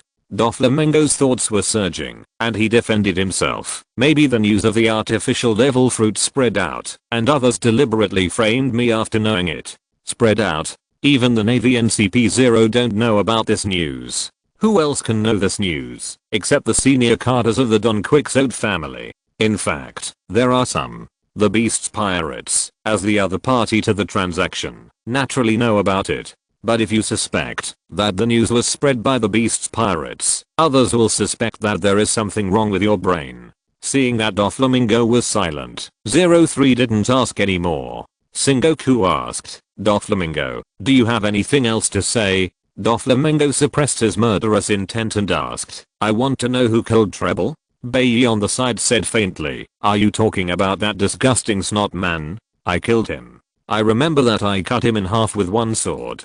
Chapter 87 Meeting Conflict. As soon as Bai Ye's words came out, Doflamingo stood up directly, as if a barrel of explosives had been ignited. He looked at Bai Ye with red eyes, and his murderous intent almost condensed into substance. The domineering aura was also ready to move, emitting an invisible momentum to oppress Bai Ye. Yo, you are anxious. You are anxious. Doflamingo, you still want to attack me here? Bai Ye put his hands in his pockets, his legs also resting on the table, leaning on the chair, and said lightly, if you want to do it, come quickly. I can't wait for you to do it. Doflamingo gritted his teeth and said, are you Bai Ye? He had seen Bai Ye's photo before, but for him, Bai Ye, a little person like the Rear Admiral of the Navy, was usually forgotten after seeing it, and he couldn't remember it at all. But such a little person now showed such an arrogant attitude in front of him. As if you don't do it, I will look down on you. Bai Ye looked directly into Doflamingo's eyes and suddenly smiled. Yeah, I tell you, it's not just Tremble, there's also that diamond who pretended to be dead. After his interrogation is over, I will slowly kill him with my own knife. You are looking for death. Faced with Bai Ye's provocation, Doflamingo could no longer suppress his anger. The conqueror's haki erupted like a volcano. In an instant, the slightly weaker Navy soldiers around the conference room were confused and fell unconscious. Only the school level officers could barely resist, but they could only barely support their bodies and even had difficulty moving. Doflamingo didn't even think about it, and actually attacked Bai Ye directly in front of Sengoku. 5-color thread.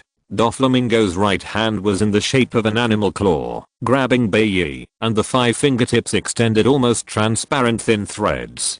Don't underestimate these threads. After Doflamingo's years of development of the fruit, these threads are as strong as piano wires, and it is easy to cut steel. Bai Ye's eyes were shining with excitement. He didn't expect that Doflamingo would dare to attack after being provoked. If he took this opportunity to kill Doflamingo directly, the world government would not be able to say anything. After all, Doflamingo attacked the Rear Admiral at the Navy headquarters, which was simply a slap in the face of the Navy. If the world government blamed Bai Ye for this, the Navy would definitely explode. Bai Ye sneered, since you want to accompany the snot man so much, I will send you down to reunite with him now. With his left hand on the handle of the knife, his thumb pushed Feng Ming out half an inch, and an extremely sharp breath flashed by. Before the knife came out, the 5-colored thread in front of him was directly broken in half. The broken 5-colored thread fluttered and fell from the air. Doflamingo said in surprise, how is this possible? No one knows the hardness of the 5-colored thread better than him. Even if it is left there for a swordsman to cut, it may not be cut. But Bai Ye didn't even draw his sword, and the 5-colored thread broke. Just as Bai Ye drew his sword and prepared to kill Doflamingo here. Doflamingo, what do you think this place is? Do you think it's your turn to go wild? Then, Sengoku shouted, and a powerful golden shockwave hit Doflamingo's chest. Facing Sengoku's sudden attack, Doflamingo had no time to react, and was directly knocked away by the shockwave, deeply embedded in the wall, with spider-web-like cracks all around. Doflamingo's face flushed, and just as he was about to speak, blood spurted out of his mouth, and his breath was weak. He didn't expect that Sengoku would actually attack him for Bai Ye. In Doflamingo's opinion, although Bai Ye showed great strength, he didn't think he was weaker than Bai Ye. In his opinion, if the two really fought, Bai Ye would most likely die, because only he knew his true strength. And Sengoku's move this time further confirmed his thoughts. In order to protect Bai Ye, Zanjiuo did not hesitate to attack him directly. Thinking of this, Doflamingo looked at Bai Ye with a bit more deep hatred. Seeing Doflamingo being knocked away by Zanjiuo, Bai Ye did not put Feng Ming back into the sheath. Bai Ye held Feng Ming in his hand, frowned and looked at Zanjiuo and asked, "Marshal Zanjiuo, what do you mean by this?" Just now, he was so close to Doflamingo. If he used all his strength, he could have killed Doflamingo with one blow. But the shockwave suddenly released by Zanjiuo knocked Doflamingo away. It seemed that he was attacking to protect Bai Ye, but in fact, Zanjiuo's shockwave saved Doflamingo. Zanjiuo saw that Bai Ye not only did not put away the knife, but the murderous intent on his body became stronger, as if the next knife was going to be cut at him. He couldn't help but curse in his heart, what a dog-faced brat, who turned his face when he said he would.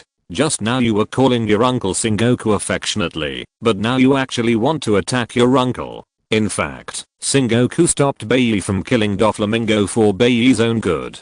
After all, Doflamingo's identity is a celestial dragon. Others don't know this, but Sengoku, as a marshal, is relatively clear about it. Even if Doflamingo is despised by all celestial dragons, it cannot change the fact that he is a celestial dragon. If Bai Ye really attacks Doflamingo this time, it will easily cause dissatisfaction among some celestial dragons. Sengoku is also preparing to apply for Bai Ye to be the position of Vice Admiral of the Navy headquarters during this period. If Bai Ye really kills Doflamingo, then there is probably no hope for promotion. Therefore, Sengoku suddenly stopped Bai Ye from doing it. However, in front of everyone, Sengoku could not say the truth. He could only reluctantly explain, "Bai Ye, you are my nephew, how can I watch you get hurt?" When Vice Admiral Churu heard this, well, it's all lies again. When Lingson heard this, he remembered that Marshal Sengoku had injured Doflamingo severely for his nephew Bai Ye. When Doflamingo heard this, he was convinced of his thoughts and immediately became furious. He spat out another mouthful of blood. Bai Ye saw Sengoku's look and knew that Sengoku probably had a deep meaning behind his actions. Bai Ye put Feng Ming back into the sheath and said lightly, "If that's the case, Bai Ye thanks Uncle Sengoku." Seeing that Bai Ye was not going to attack, Sengoku was relieved. After all, he knew Bai Ye's strength. If they really fought, no matter who won or lost, the Navy would suffer the most. If Bai Ye was willing to take a step back now, it would naturally be the best result. Before Sengoku could be relieved, Bai Ye's voice continued to ring, "But I'm an adult now. There are some things that I don't want to bother Uncle Sengoku to make decisions for me." Fuck, what an ungrateful person. Chapter 88 Cheap Junior Sister. Because Doflamingo was seriously injured and even had difficulty speaking, he had to stagger out of the meeting room under Bai Ye's smiling gaze. For Doflamingo, walking through this short time of more than 10 meters was like spending more than 10 years. Before leaving, Doflamingo held his breath and said to Bai Ye viciously, "If it weren't for the Navy headquarters, you would have been dead just now.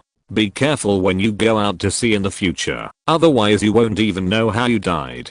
After saying these words, Doflamingo's face was as pale as paper, and his breath became weaker. Bai Ye sighed, TSK, is this the villain? Before leaving, you still have to say something harsh to me. It's really funny." Bai Ye completely treated Doflamingo's words as a joke. As long as Doflamingo dares to come for revenge, he is here to give away the source of the world. Bai Ye can't wait to welcome him. When Sengoku heard this, he was immediately scared and broke out in a cold sweat. He moved half a step to the left and blocked Bai Ye faintly. "Good fellow, do you think you are not dying fast enough? Even in this state, you still don't forget to say harsh words. Do you really think you are strong?" In front of the Admiral of the Navy, he threatened the Rear Admiral of the Navy. If Doflamingo continues to talk, Sengoku himself will not be able to help but give him another shockwave without Bai Ye doing anything. Since the meeting is over, there is no need for Bai Ye to stay any longer. "Marshal Sengoku, then I will go to visit Teacher Zifa first. Staff Officer Crane, see you next time." Sengoku and Crane watched Bai Ye's figure gradually disappearing, and Sengoku couldn't help but sigh. Crane looked at Sengoku's worried look. "Tell me, what's going on?" Sengoku pondered for a moment and said, "Do you believe Bai Ye has the strength of an admiral?" Crane said in surprise. Admiral. So young? Crane knew that Zephyr, his apprentice, was very strong, otherwise he would not have been able to defeat Drought Jack. But Sengoku said that Bai Ye's strength was comparable to that of an admiral, which was a bit beyond Crane's cognition. Sanji Yuo nodded heavily and said, besides, I feel that this is not his true strength. This kid has a feeling of being unpredictable. He didn't have much contact with Bai Ye, and it was just their first meeting just now. But she also felt the unpredictable feeling that Sanji Yuo said. That indifferent smile on his face seemed to have everything in his hands. This is not blind self-confidence, but a temperament that emanates from the inside out. With the experience of he and Sanji Yuo as partners for many years, he quickly guessed what Sanji Yuo was worried about. Are you afraid that Bai Ye will betray the Navy? According to Bai Ye's temperament, it is not impossible. Sanji Yuo sighed deeply. With Zephyr here, Bai Ye should not betray. But if Zephyr is gone, it's hard to say. He suddenly laughed at Sanji Yuo's sigh. What are you laughing at? Sanji Yuo, you are really old. I don't think Bai Ye will necessarily betray the Navy. Why? He affirmed. Just look at what he did to save Zephyr, and you will know that he is a good boy who values friendship. He will remember your kindness to him. As long as the Navy does not do those things that hurt people, he will not betray the Navy. Sanji Yuo did not reply after hearing this.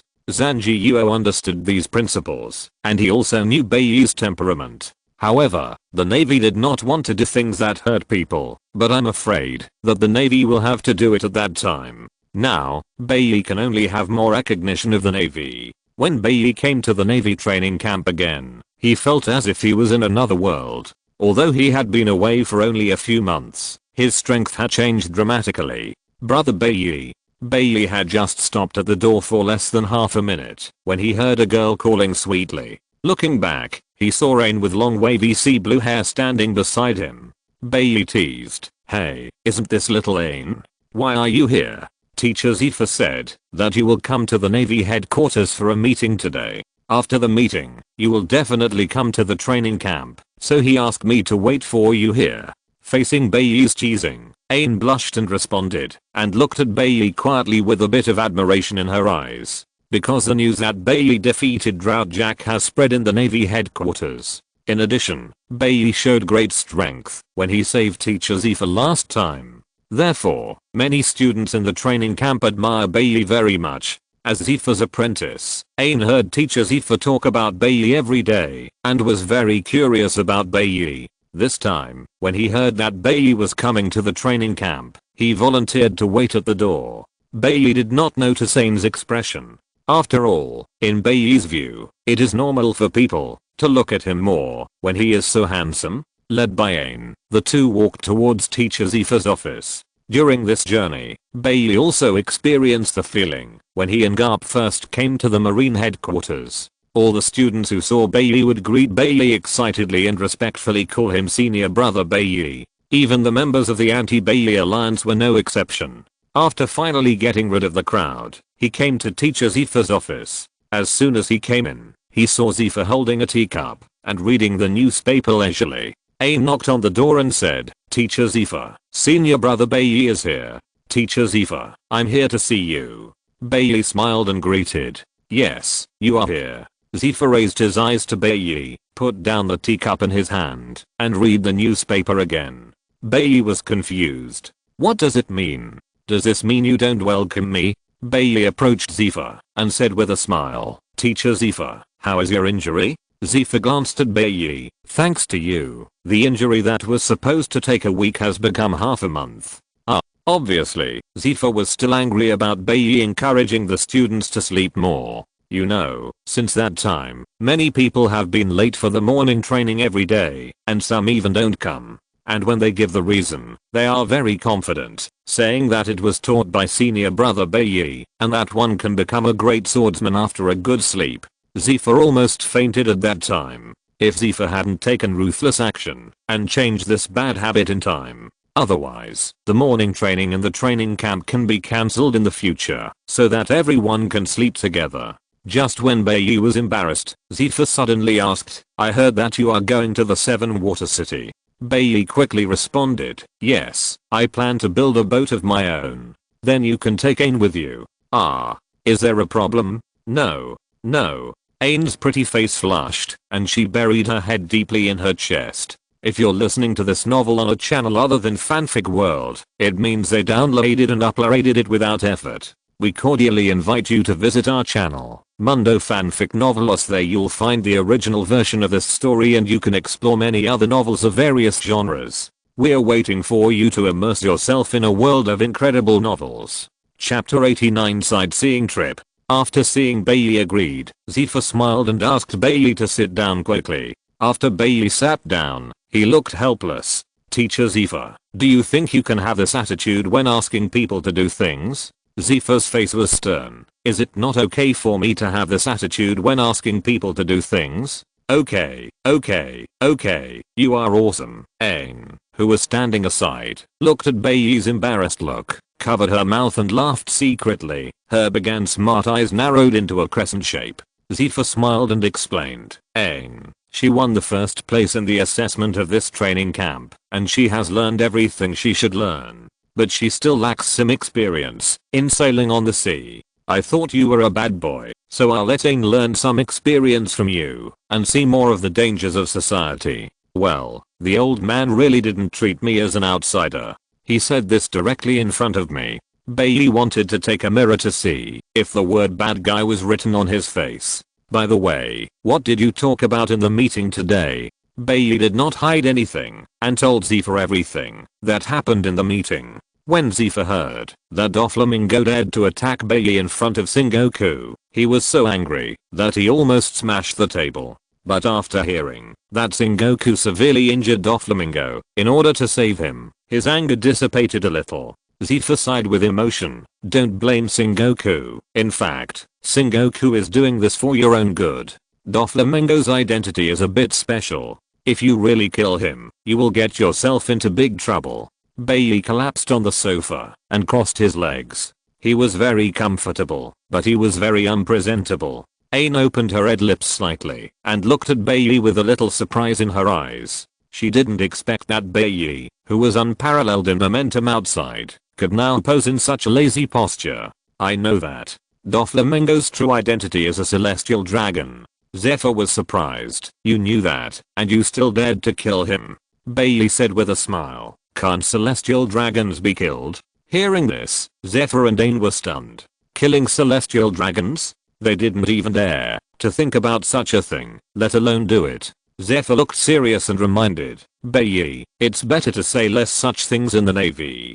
Zephyr was also dissatisfied with the actions of the celestial dragons, but this was not something that could be changed overnight. Moreover, if he wanted to change, the price he paid might be the price of his life. Of course I know this. I would only say this in front of the teacher. Bai Ye suddenly asked, Teacher Zifa, what do you think the establishment of the 7 warlords of the sea means to the Navy? Zifa was stunned and said unhappily, do you still need to ask me this? Anyone in the Navy knows that the establishment of the 7 warlords of the sea is an insult to the justice of the Navy. Bai Ye continued, so, I want to propose the abolition of the 7 warlords of the sea system. Hearing this, Zifa shook his head and said, you want to abolish the 7 warlords of the sea system? It's impossible for you, a rear admiral of the Navy, to do so. When the world government asked for the establishment of the 7 warlords of the sea, Sengoku, Garp, Crane, Akainu, and Aokiji all raised objections, but didn't the 7 warlords of the sea still exist? Bai Ye smiled confidently. Teacher Zifa, since I dare to say this, it means that I have a certain degree of confidence. But, I need the teacher to help me at that time. Looking at Bai Ye's swearing look, Zifa instantly understood that this kid might have already thought of a way. This time, I'm afraid he came here specifically to ask me for help. What favor? I need you to help me contact other high-ranking officers in the Navy so that they can support me when I propose to abolish the 7 warlords system. Over the years that Zifa has been the chief instructor, more than 80% of the senior officers in the Navy have been taught by Zifa. With this incense, they will never refuse. Actually, these are all small problems. The most important thing is that you have to get the world government to agree to abolish the 7 warlords system. Bai Ye's eyes flashed with confidence. Teacher, don't worry. The world government will have to agree by then. Bai Ye already had a rough outline of how to do this. If the 7 warlords system can be abolished, the benefits to Bai Ye will be too great. First, you can gain unimaginable reputation, complete achievements, and obtain world source power. Second, more support from the Navy, promotion of official positions, and obtaining world source power. Third, the plot has been changed to obtain world source power. As for the fourth point, Bai Ye doesn't know if it can be accomplished.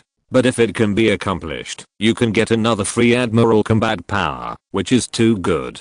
Half a month later, Bai Ye had already set out from the Sabaody archipelago and headed for the 7 water capitals. The traveling personnel did not change from the last time, still Quick and Tashigi, plus Ain. It might be because there was a branch of the treasure tree atom tied to the back of the ship, which was hundreds of meters long. If it was put in the auction house, it would be enough to sell for a high price of 400 to 500 million baileys. Therefore, during the voyage, from time to time, there were pirate groups that were crazy and took the initiative to attack Bai Ye. And for these pirates in the first half of the Grand Line, Bai Ye had no interest in attacking them. All of them were dealt with by Tashigi and Ain. Bai Ye was responsible, lying on the recliner, drinking juice, and using his good eyesight to appreciate the moving and heroic posture of the 2 female Navy swordsmen in battle. There was no way the girls in this pirate world were too well developed, with better figures than each other, and they were also good looking.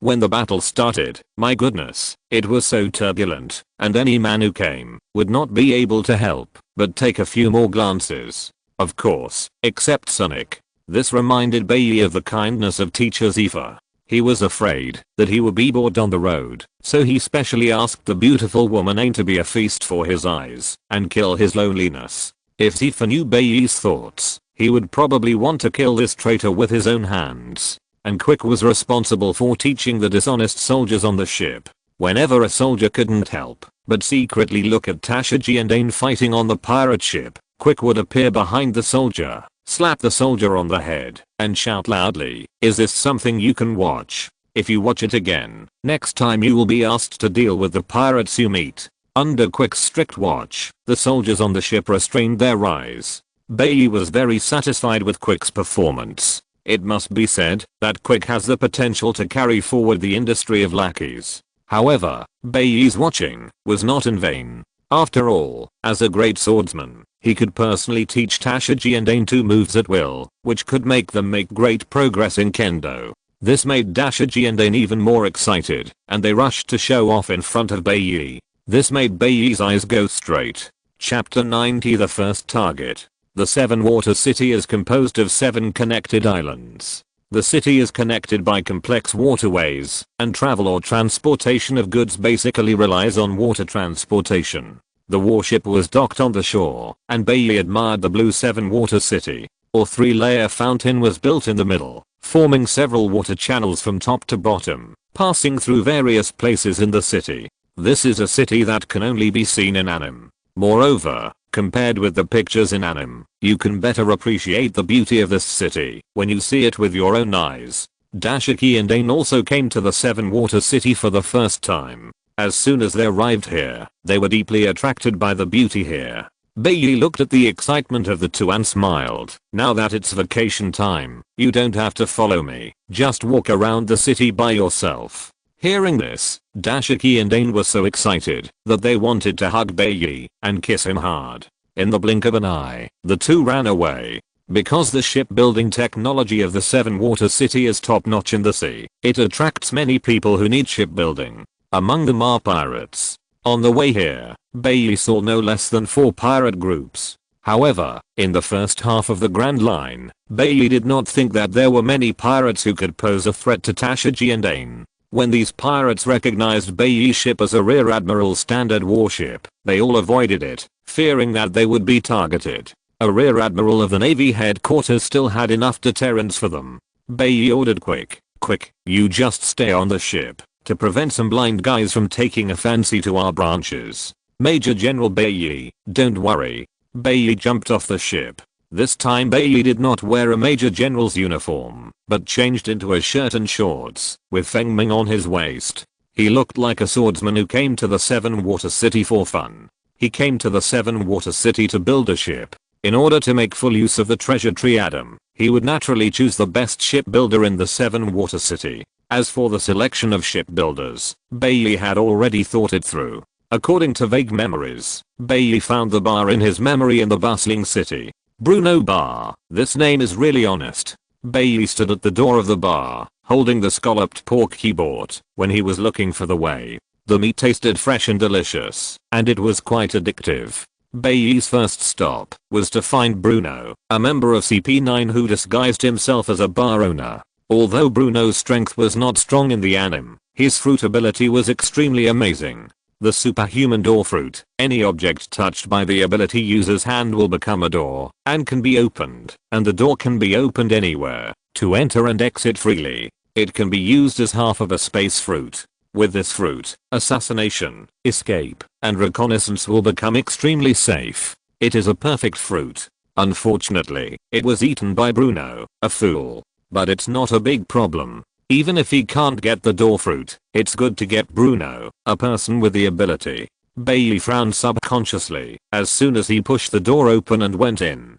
The environment inside is too bad. The smell of alcohol, sweat, and all kinds of smells mixed together, plus the noisy sounds, made people feel upset for no reason. At this moment, Bailey felt that the tender meat in his hand was not fragrant. There was a dancer hanging at the door. When she saw Bai Ye, such a handsome young man, her eyes lit up immediately. He was so handsome and had such a good figure. Even if he couldn't make money, it would be worth it to get his body. Soon, 3 dancers with revealing clothes, except for the 3 points, showing a large area of snow white skin, walked towards Bai Ye. A dancer who thought she looked good walked in front of Bailey first, deliberately showing off her chest, and shouted in a sweet and greasy voice, "Handsome, is this your first time to come to the bar? Do you want your sister to take you?" While speaking, she wanted to hug Bailey's arm and rub Bailey with her big weapon.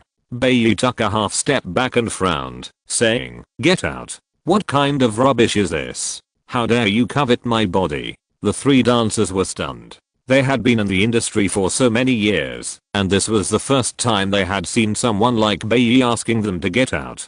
A drunken shabby man stood up and said dissatisfiedly, "Little devil, do you want to arouse public outrage by treating beautiful ladies like this?" The shabby man was extremely upset when he saw the 3 dancers take the initiative to flirt with Bai Ye. He thought that he would rather pay more money than the dancers. When Bai Ye came, 3 dancers took the initiative to come forward and let Bailey have sex for free. He was even more jealous of Bailey. It's great that he is handsome. So, when Bailey rejected the dancers, they took the initiative to stand up and wanted to attract the attention of the dancers. Maybe he could hit a home run tonight. Bailey regretted it a little at this time. He should have brought the soldiers on the ship out and cleaned up all these guys. It's really annoying. Bailey shouted loudly, "Get out of here." The terrifying murderous intent on his body instantly broke out, and the temperature dropped sharply, making the lively bar quiet instantly. Everyone in the bar looked at Bai Ye in horror. Bruno, who was pouring drinks at the bar, also noticed Bai Ye. The wretched man was frightened by Bai Ye's momentum at this time, and was extremely scared. But maybe he wanted to pretend in front of the dancer, or maybe drinking some cat urine did help his courage. The wretched man gritted his teeth and pointed at Bailey and said, "You." Before he finished speaking, a bamboo stick was inserted into his head, leaving only a small section exposed. Blood flowed out along the bamboo sticks, and the scene was extremely bloody. Bailey still had a few bamboo sticks left in his hand. He looked around at everyone and said coldly, "If you haven't left within 5 seconds, don't leave." Seeing that Bailey really dared to kill people, everyone in the bar was scared crazy and used their hands and feet to run for their lives. They were afraid that they would not escape within 5 seconds. Especially the dancer who wanted to get close to Bailey just now. Now she wanted to get as far away from Bailey as possible. For a moment, Bruno's face changed drastically, and he came with bad intentions. Based on his experience, Bruno immediately realized that this young man was probably coming for him. Taking advantage of the chaos in the store, when no one was paying attention to him, Bruno put his hand on the wall. I saw that the shape of a door instantly appeared on the wall. Bruno quickly pulled the door open, and just when he opened a gap, a bamboo stick wrapped with a light red airflow flashed in front of Bruno, nailed to the door, and completely sank into the wall. The space door formed by the ability was directly shattered. Bruno suddenly became a little panicked. This was the first time he saw the ability fail in all the years he had used it. The bar was empty at this time. Bai Ye walked to the bar, looked at Bruno, and said lightly, "It's a very good ability. I like it very much." Chapter 91, Punching the Void. Looking at Bai Ye sitting in front of the counter, Bruno took a step back in fear, as if only with his back against the wall could he feel a little safe. Bruno asked cautiously, "Who are you? Why are you looking for an ordinary bar owner like me?" Bruno, who was as strong as a bull, looked like a little girl who was cornered by bad guys. Bai Ye smiled and said, "Can an ordinary bar owner be the user of the door-to-door fruit?" Bruno was shocked to hear that the man even knew exactly what devil fruit he had eaten. He was afraid that his true identity was also known by this man. "Don't be stunned. Take me to find Robloxy. I have something to find him." After hearing Lux's name from Bai Ye, Bruno was more certain that Bai Ye's target was CP9. Thinking of this, the fear in Bruno's eyes gradually disappeared, and his expression became more and more determined. He said firmly, "I can't take you to see Luxy, so just give up on this idea." After that, Bruno took the initiative to attack Bai Ye, and put his index finger and middle finger together like a sword, fiercely stabbing Bai Ye's chest. Bai Ye said with interest, "Finger gun, I haven't used it for a long time." Then, the index finger was as fast as lightning, and directly hit Bruno's two fingers before Bruno's attack came. Crack, crack. Only two crisp bone-breaking sounds were heard, and Bruno's expression became extremely painful. Beads of sweat oozed from his forehead, but he didn't make a single scream. Bai Ye looked at Bruno with satisfaction. In order to protect his companions, he dared to attack a powerful enemy. Two finger bones were broken, but he could still endure the pain without making any sound. Not bad, he is a man. Bruno covered the two broken fingers, and looked at Bai Ye in surprise. If he was not mistaken just now, the other party also used a finger gun. On the sea, basically only the Navy and the world government can use the 6 styles of the Navy. This means that the guy in front of him is not necessarily an enemy. Bai Ye smiled calmly. "Let me introduce myself. My name is Bai Ye, and I'm currently a Rear Admiral in the Navy." Bai Ye, Rear Admiral in the Navy? A report suddenly appeared in Bruno's mind. Rear Admiral Bai Ye defeated one of the 3 signatures of the Beast's pirates, Droughtjack. Because there was no photo published on it, Bruno only knew the name of the person. But he didn't expect that the Rear Admiral Bai Ye who defeated Jack would be so young. Moreover, as a Navy, how could Bai Ye know the situation of RCP-9? What is the purpose of coming to me this time? For a moment, Bruno's little head was filled with big doubts. Bai Ye did not make it difficult for Bruno. "With my strength, it would be easy to kill you, and we are not enemies. I'm a Navy, and you are CP9, both belong to the world government. I just want to discuss something with Robloxy. Actually, even if you don't take me with you, it's no big deal. If I remember correctly, Robloxy should be working as a shipwright for Kerara now, and he has also become one of the 5 foremen of Dock Number 1. Tell me, how long will it take if I find him myself?" Every word Bai Ye said made Bruno tremble. He never thought that Bai Ye would know this much about their situation. As Bai Ye said, even if Bruno did not lead Bai Ye could appear in front of Luxy the next day with this information. The only difference is that with Bruno leading the way, he could save a night. Bruno looked at Bai Ye and asked, "If I lead you, are you sure we won't take action against CP9? "Of course." Bai Ye casually picked up the previously prepared drink on the bar, took a sip, and praised, "You have good skills in mixing drinks." Looking at Bai Ye, Bruno sighed, activated the ability of the fruit, touched his hands in the air, and an illusory door appeared in front of Bai Ye. Although Bruno's brain was not very smart, he was not stupid. He knew that with the strength shown by Bai Ye, they could not resist at all. Moreover, Bai Ye did not seem to have any intention of killing anyone. Bai Ye looked at the door that appeared in the air curiously. After Bruno opened the door, a dark tunnel appeared behind the door. It was deep and dark, and there was no end in sight. Bai Ye followed Bruno in. It seemed that this place was a separate space from the outside, and the door fruit was like a key that could open the door to this space in various places. Bai Ye followed behind Bruno and looked at everything around him with interest. Bruno was always paying attention to Bai Ye's actions. When he saw that Bai Ye was focusing all his energy on the surroundings and not paying attention to himself, Bruno even wanted to use the power of the fruit to instantly leave this space and leave Bai Ye alone inside. This is a feasible method, but it would be very risky. If the action failed and Bai Ye was detained, which made Bai Ye angry, Bruno would have to consider whether CP9 could bear Bai Ye's anger. After struggling in his mind, Bruno finally gave up this idea and honestly led Bai Ye. Looking at Bruno's back like an old ox, Bai Ye had a smile on his lips. Do you really think that a lib like Bai Ye would give his life to others? The moment Bai Ye came in, Bai Ye found that the stability of this space was more than twice that of the outside. As long as a powerful force was burst out, it would be easy to break this unstable space and return to the real world. In other words, if Bruno really left Bai Ye here, Bai Ye could also break this space with one punch and leave calmly. That's why he was so relaxed and pretended to let Bruno leave. It can be said that when Bruno chose to give up this idea, it was equivalent to saving the life of the entire CP9. In Bai Ye's opinion, CP9 is very useful, but that's all. It's good to have it, but it's just so without it. The two walked for nearly 5 minutes and came to a void.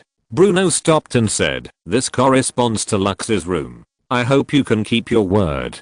Don't worry, I, Bai Ye, am the most trustworthy." Listening to Bai Ye's words, Bruno sighed and was about to use his fruit ability to open the door and go out. But he saw Bai Ye walk in front of him and throw a seemingly ordinary punch. The punch hit the void, and the space in front of him collapsed instantly, forming a huge and deep black hole. Bai Ye took the lead in striding into the black hole, leaving Bruno with a stunned look on his face. He can actually break the space and get out by himself. Chapter 92. I'm the most trustworthy person. Late at night, Rob Luxy, who had been busy all day, finally had some free time to rest. After lurking in the Seven Water City for 4 years, his skills in building and repairing ships became more and more sophisticated, and he grew from a small repairman to one of the 5 foremen. In these 4 years, Luxy had forgotten his true identity and the tasks he was responsible for. The bits and pieces of interaction with the surrounding workers and the fun of ordinary life were all feelings that Luxy had never experienced before.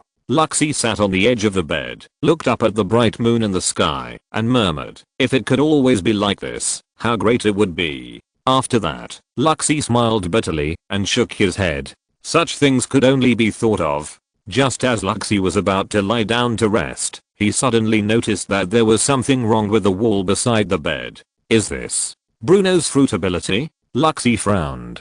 Why did Bruno suddenly come to him? Did something happen? It is impossible for spies like them who have been lurking for many years to contact other spies without receiving the assembly signal, because it is easy to make others suspicious. Unless the hidden identities of the two are related, they can contact each other like friends, which would be better. Bruno is the owner of the bar, and Luxy is one of the foremen of the first dock. The identities of the two are completely unrelated. If they contact each other without authorization, it is easy to get into trouble. Luxy looked at the shape of a door that suddenly appeared on the wall. Just as he was about to ask Bruno why he came to find him, he saw that the door in front of him suddenly broke, forming a black vortex. What came into view was not Bruno, but a fist. Luxy was shocked, and before he could say anything, he was blown away by the strong wind, along with the bed, and fell heavily on the other side of the wall. Bai Ye and Bruno walked out and looked up to see the miserable state of Luxy being pinned to the wall by the bed. Bruno said angrily, "Major General Bai Ye, didn't you say you wouldn't attack us?" Bai Ye scratched his head awkwardly. He really didn't want to attack, but who would have thought that the space was more fragile than Bai Ye thought. In fact, only 40% of his strength was enough to break the space, but Bai Ye used 50% of his strength to punch. After breaking the space, the extra power escaped from the vortex, causing Lux's miserable condition. Bai Ye looked at the angry Bruno and said helplessly, accidents, all accidents, I'm the most trustworthy person. Seeing that Bai Ye's embarrassed expression did not seem to be fake, Bruno could not blame Bai Ye anymore. If Bai Ye really got angry and broke the agreement, they would have no choice. Luxie, are you okay? Bruno hurriedly walked towards Luxie, wanting to see if Luxie was injured, and by the way, explain Bai Ye's identity. Crack. The bed covering Luxie suddenly exploded, and a dark yellow figure emerged from the fragments at an extremely fast speed. Luxie had already transformed into a beast form, with his arms straight, his fists facing each other, and all his strength concentrated on his fists, ready to send out a powerful shockwave. 6 style secret technique biggest round 6 king's spear. Bai Ye couldn't help but laugh. This is getting more and more interesting. Luxie looked at the unknown man in front of him, and had a rough guess in his mind. Most likely, this guy threatened Bruno to find him. Therefore, Luxie would transform into a beast form at the first time and use his strongest move. After dealing with this guy, he would ask Bruno for the details. In the relatively small room, Bai Ye couldn't dodge at all, and Luxie's speed was extremely fast. He appeared in front of Bai Ye in an instant, and the shockwave also accumulated to the strongest state. Luxie roared, go to hell. Bai Ye raised his eyebrows, and the next moment, his right hand slashed at Luxie's wrists like a knife, and the shockwave turned into a dud. Luxie only felt a sharp pain in his wrists, and the whole person was affected by the terrifying power. He turned uncontrollably in the air, and turned upside down. Before Luxie could make any more moves, Bai Ye stepped on Luxie's chest with his right foot, exerted force suddenly, and stomped Luxie into the ground. Boom. The ground shook violently, and many lights in the nearby rooms turned on. Thinking that an earthquake had occurred, they hurried out to check the situation. For a while, many young girls in cool pajamas appeared on the street, forming a beautiful landscape. It was a feast for the eyes of many young guys, and even Bai Ye looked out the window several times. If he was not afraid that Luxie could not bear it, Bai Ye would have wanted to kick him a few more times. Maybe he could see a more exciting scene. But Luxie, who was under Bai Ye's feet, could not feel Bai Ye's happiness at all. The bones in his wrist were broken, and at least 10 ribs in his chest were broken. And Bai Ye's right foot was still on it, and the force was like a mountain pressing down on his head, making Luxie feel that even breathing was a luxury. Bruno saw that Luxie, the strongest of CP9 in the past 800 years, went from attacking to being stepped on, and losing his ability to resist. It only took 3 seconds. This gave him a new understanding of Bai Ye's strength. He was stunned for a long time, and saw that Luxie's face was flushed red, and even the yellow hair on his face could not cover it. He looked like he was about to suffocate. So, he hurried to Bai Ye and complained, Major General Bai Ye, didn't you say you wouldn't attack us? After Bruno finished speaking, Bai Ye didn't react at all. His eyes were still staring at the girls outside who were wearing cool clothes. He murmured, D, E, C, D, F, A. Bai Ye couldn't believe it. There was actually a girl who was A in the pirate world. This was so unscientific. Didn't this girl eat since she was a child? Bruno didn't understand what Bai Ye was talking about, but seeing that Luxie had rolled his eyes, if he didn't let Bai Ye loosen his feet, he could start eating directly later. So, he had to muster up the courage to gently push Bai Ye. Bai Ye frowned and said unhappily, what do you want to do? There are too many girls outside, and Bai Ye hasn't finished looking at them. Seeing that Bai Ye was a little impatient, Bruno tremblingly pointed at Luxie under Bai Ye's feet. Bai Ye then noticed that Luxie was still under his feet, looking like he was about to die. So miserable. Sorry, it feels furry and good to step on. I thought it was a carpet, and forgot that I was stepping on a person. After saying that, Bai Ye raised his right foot, and wiped it on Luxie again, enjoying the good feeling of his feet. Luxie's eyes went dark, blood spurted out of his mouth, and he almost died on the spot. Bai Ye saw that Bruno was like a wronged young wife, and his resentment was beyond words. It was Luxie who took the initiative to attack me, and I was just passively defending. I tell you, I'm the most trustworthy person. Chapter 93 Conquering CP9. Hey, I'm not your enemy. Why are you looking at me like an enemy?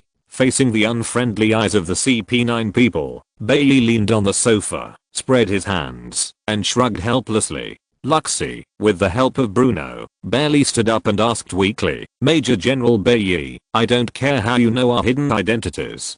But, we CP9 are responsible for a secret mission assigned by the world government. You linked us together without authorization. What if the secret mission fails and the higher-ups blame us?" Forced by Bai Ye's threat of force, and Bai Ye also knew the hidden identities of all the members of CP9. Therefore, Luxie could only make a decision that went against his ancestors. Gather all the people of CP9 to find out what Bai Ye wants to do. Otherwise, starting from tonight, these spies will have to lurk carefully and even sleep uneasy. Bai Ye put his hands behind his head and said indifferently, "Even if I blame you, I will only blame you. What does it have to do with me, Bai Ye?" As soon as he finished speaking, everyone in CP9 was immediately angered by Bai Ye's rogue words. They had never seen such a shameless person in their lives. They looked at Bai Ye angrily, especially Khalifa, whose teeth were grinding. If she couldn't beat him, she would probably want to bite off 2 teals of flesh from Bai Ye. Bai Ye's eyes casually swept over everyone in CP9, not caring about their anger at all. The anger of the weak is not worth mentioning in front of the strong. But when Bai Ye saw Khalifa, his eyes stopped immediately. Damn, secretary uniform, plus long legs, fishnet black stockings, and high heels. This baby, whoever looks at it will be confused. Under Bai Ye's gaze, Khalifa no longer looked like the little pepper just now. She looked at Bai Ye timidly and hid behind in fear. Those who didn't know would have thought that Bai Ye was going to execute her on the spot. As the true leader of CP9, Luxie, with the support of Bruno, stood in front of Khalifa, blocking Bai Ye's teasing eyes. Bai Ye curled his lips and said, "TSK, boring." Seeing Bai Ye's somewhat childish behavior, Luxie looked at Bai Ye helplessly and said, "Major General Bai Ye, can we get the business done first?" Bai Ye was surprised. Getting the business done now? Too fast, isn't it? I'm not very familiar with Sister Khalifa, so why don't we communicate more first? For a moment, Luxie almost vomited blood out of anger. Damn, what the hell is this, Major General? Can we still communicate normally? Bruno, who was supporting Luxie, could clearly feel that Luxie's body was shaking more and more, and the air intake was obviously less than the air out. Luxie gnashed his teeth and said, "Major General Bai Ye, what do you want to say to us?" Seeing that Luxie couldn't even stand steadily, Bai Ye was afraid that, if he continued to tease him, he would be pissed off. "It's like this, I came here this time, to find you to become my subordinates and work for me in the future." Bai Ye spoke very directly, without any concealment. Hearing Bai Ye's words, Luxie was stunned and asked stupidly, "Do you want us to join the Navy? But we belong to a spy organization, and know a lot of things. The world government will not allow us to join the Navy." Bai Ye shook his head and said, "It's not the Navy, it's the organization I founded." Ye. Luxie suddenly felt that his usually smart head was suddenly not enough now. An organization founded by a major general himself? Bai Ye said lightly, "You now have 2 choices, join or be forced to join." Everyone in CP9 rolled their eyes. "Good guy, couldn't you just say there was only one choice?" Luxie took a deep breath and asked in a deep voice, "What if we choose to refuse?" Bai Ye said, "As a matter of course it's a dead end. Who told you to hear my secret?" Everyone in CP9 was so angry that they were about to bite their teeth. "This is not what we want to hear. It was you who insisted on telling us." Although everyone was extremely angry, they had to bow their heads under the eaves. If they chose to refuse, Bai Ye's strength was enough to kill everyone in an instant. The others all focused their eyes on Luxie. As the true leader of CP9, no matter what choice Luxie made, they would obey Luxie's decision. Faced with this choice without choice, Luxie said quite straightforwardly, "We are willing to join the Night Organization." Very good, but just saying it is not enough to prove that you are really joining the Night Organization. Bai Ye clapped his hands and said, "You still need a letter of allegiance." Letter of allegiance? Luxie vaguely guessed what Bai Ye was going to say next. "I'll give you 1 hour to bring here the head of Spandam, the leader of CP9. Everyone's face suddenly changed. Killing Spandam would be a betrayal and they would be hunted down by the world government endlessly. Start counting from now on. If I don't see Spandam's head within an hour, or if any of you are missing, Lux's head will also be moved. Bai Ye pulled Luxie, who had a stiff expression, to his side and said indifferently to everyone. With Luxie in hand, Bai Ye didn't worry about them leaking the news. Luxie remained silent. He didn't want his brothers and sisters to be hunted down by the world government because of him. But if he started to persuade them, he was worried that Bai Ye would directly kill them all. Bai Ye said lightly, "There are still 59 minutes. Let's go." Kaku said first, "Bruno, open the door quickly. If the operation goes smoothly, 1 hour is enough." The 6 people decisively entered the space door opened by Bruno and disappeared in front of Bai Ye and Luxie. Luxie looked at Bai Ye, who looked calm. "Aren't you worried that they will never come back?" Bai Ye smiled. "You have to believe that you are important in their hearts. What do you want to do? As a rear admiral, why do you want to establish an organization in secret?" "I'm for world peace." As Bai Ye expected, just half an hour later, the people of CP9 came back. Kaku put Spandam's still frightened head on the table and said indifferently, "We have completed the mission. You can let Luxie go." Bai Ye took out the image Dendenmushi and smiled mysteriously. "There is one last thing to do." Half an hour later, the 7 people of CP9 stood in a row with shame on their faces, and Bai Ye was holding the image Dendenmushi and patting everyone. "Let's get started," all of CP9 said in shame. "To prevent the world from being destroyed, to protect world peace, to implement love and true justice, cute and charming decent characters, Luxie, Kaku, Califa. We are the Night Organization that protects the world. A just and peaceful tomorrow is waiting for us." Califa blushed and whispered, "That's it." Meow. Bai Ye put away the image Dendenmushi with satisfaction and said excitedly, "Very good. From today on you are a member of the Night Organization." Chapter 94. I know everything. Now CP9 is completely on Bai Ye's pirate ship. It will probably be discovered soon that Spandam was killed. When the higher-ups can't contact them, they will most likely suspect them. Moreover, Bai Ye has the video of them announcing their slogan. They have no room for regret now. But this is not without benefits. At least they don't have to bear the tasks of the world government anymore and can continue to lurk. Since things have developed to this point, Luxie thought about it and decided to tell Bai Ye about the secret mission he and others were carrying out. It was also a show of loyalty to Bai Ye. Luxie said slowly, "Lord Bai Ye, in fact, we CP9 have been lurking in the 7 Water City for nearly 4 years, just to obtain the legendary ancient weapon construction plan." Seeing that Luxie could easily tell the biggest secret of their group, Califa and others were very surprised, because this was not in line with Lux's character at all. But Luxie didn't think there was anything wrong with it. Since he had chosen to join Ye, he naturally had to show his own value, so that Bai Ye would look at him with a higher regard. This can be regarded as paving the way for their future. Bai Ye looked at Luxie with satisfaction. Yes, this young man is very perceptive. In the future, he may compete with Quick for the position of the #1 lackey. Bai Ye said indifferently, "It's just the construction drawings of Pluto." When this was said, CP9 and others were so scared that their pants dropped. Bai Ye even knew about the construction drawings of Pluto. What else did he not know? Bai Ye looked at the shocked faces of the crowd and said disdainfully, "What's so surprising about this? I also know that there is a Pluto in the kingdom of Alabasta." This sentence frightened them out of their wits. Their legs became weak, and they could hardly stand. "What do you mean? The construction drawings of Pluto that the world government has been dreaming of are nothing in your eyes? Even the finished Pluto battleship that can destroy an island with one shot is not taken seriously by you?" In fact, Bai Ye is not interested in this so-called ancient weapon Pluto. After so many years, who knows what this Pluto has become? How many of the weapons installed on it are still usable? It might just sink in the sea.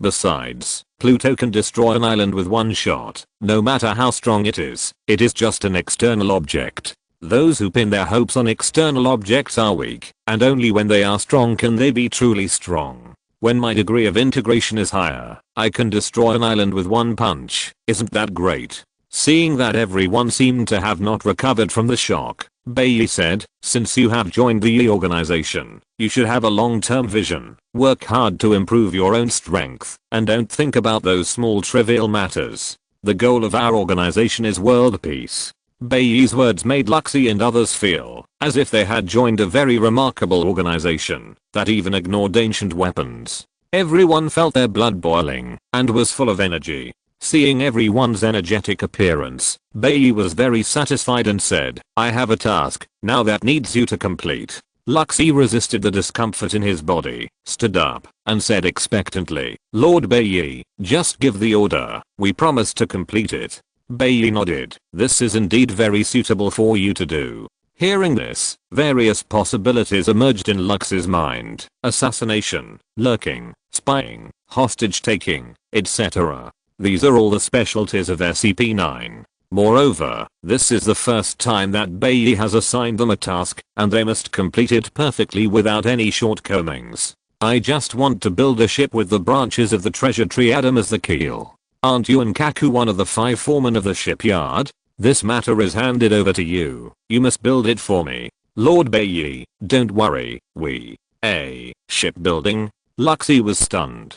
His kiss, "You conquered SCP-9, such a professional spy organization, just to let us build a ship for you?" Not to mention Luxie, even Califer and the others were shocked by Bai Ye's sudden turn. The boiling blood just now cooled down in an instant. Bai Ye looked at the listless appearance of the crowd and asked puzzledly, "What's wrong with you? Isn't shipbuilding what you are best at?" Luxie smiled bitterly. "Lord Bai Ye, in fact, you don't have to subdue us. We will also build ships for you." "I know that," Bai Ye said as a matter of course, "but after I subdue you, I will let you build ships for me, and I won't have to spend money." "You." Luxie was so angry that his injury relapsed, and he fainted. Bruno and others supported Luxie in panic. Califer stared at Bai Ye with big eyes, angrily looking at Bai Ye, and her little tiger teeth were grinding. Bai Ye said indifferently, "Hurry up and heal Luxie's injury. Don't delay the shipbuilding. Also, your strength is too weak. You need to strengthen your training." To be fair, the strength of CP9 is indeed a little weak, and it can't be ranked on the sea. But this is only because they have no time to train during the period of lurking. Their strength has entered a stagnant period, so it is like this. In fact, their talents are not bad, and they can be regarded as 1 in 1,000. After all, being selected by the world government and entering CP9 has proved their talent in childhood. If they can practice well for a period of time, their strength will definitely improve by leaps and bounds. By the way, there is one more thing I need you to do. Half an hour later, Kaku and Gabra, with the assistance of Bruno, successfully captured Iceberg and Frankie in front of Bai Ye. When Iceberg and Frankie woke up, Bai Ye was the only one left in the room. CP9 and others had already left here. Bai Ye did not hide his identity in front of CP9, letting them know that Rear Admiral Bai Ye was the founder of the Night Organization. Because after CP9 betrayed the world government, they would be hunted down endlessly. Even if CP9 wanted to sell out Bai Ye, no one would believe a traitor. Moreover, Bai Ye was affiliated with the Navy headquarters, not just a Rear Admiral. He had the Navy Chief Instructor Zephyr as his teacher, Marshal Sengoku as his uncle, Admiral Aokage's favor, and his own strong strength. As long as it was not something that had a particularly big impact, such as killing celestial dragons in public, the world government would not have taken action against Bai Ye on a whim. Therefore, Bai Ye appeared in front of CP9 with his true identity. Chapter 95, The Navy of Justice. After Bingshan and Frankie woke up from their coma, they found themselves in an empty room, tied up with special ropes and unable to move. The two looked at each other with some worry, with unspeakable concerns in their hearts. They were not worried about their own lives, but they were afraid that the secrets they hid deepest would be discovered. This was something that their master had preserved at the cost of his life. If it was lost from their hands like this, they would not have the face to see their master after they died. Frankie whispered, "Brother Bingshan, what is going on? Do they know everything?" Bingshan shook his head. "Although I don't know who captured me, they can't know these secrets. It has been more than 10 years. If they didn't know, how could they capture the two of us? Don't think too much for now. If you are really asked, just bite your death, and don't say anything." "Well, I know." Just as the two were discussing, a cough suddenly sounded in the empty room, which immediately scared Bingshan and Frankie into a cold sweat.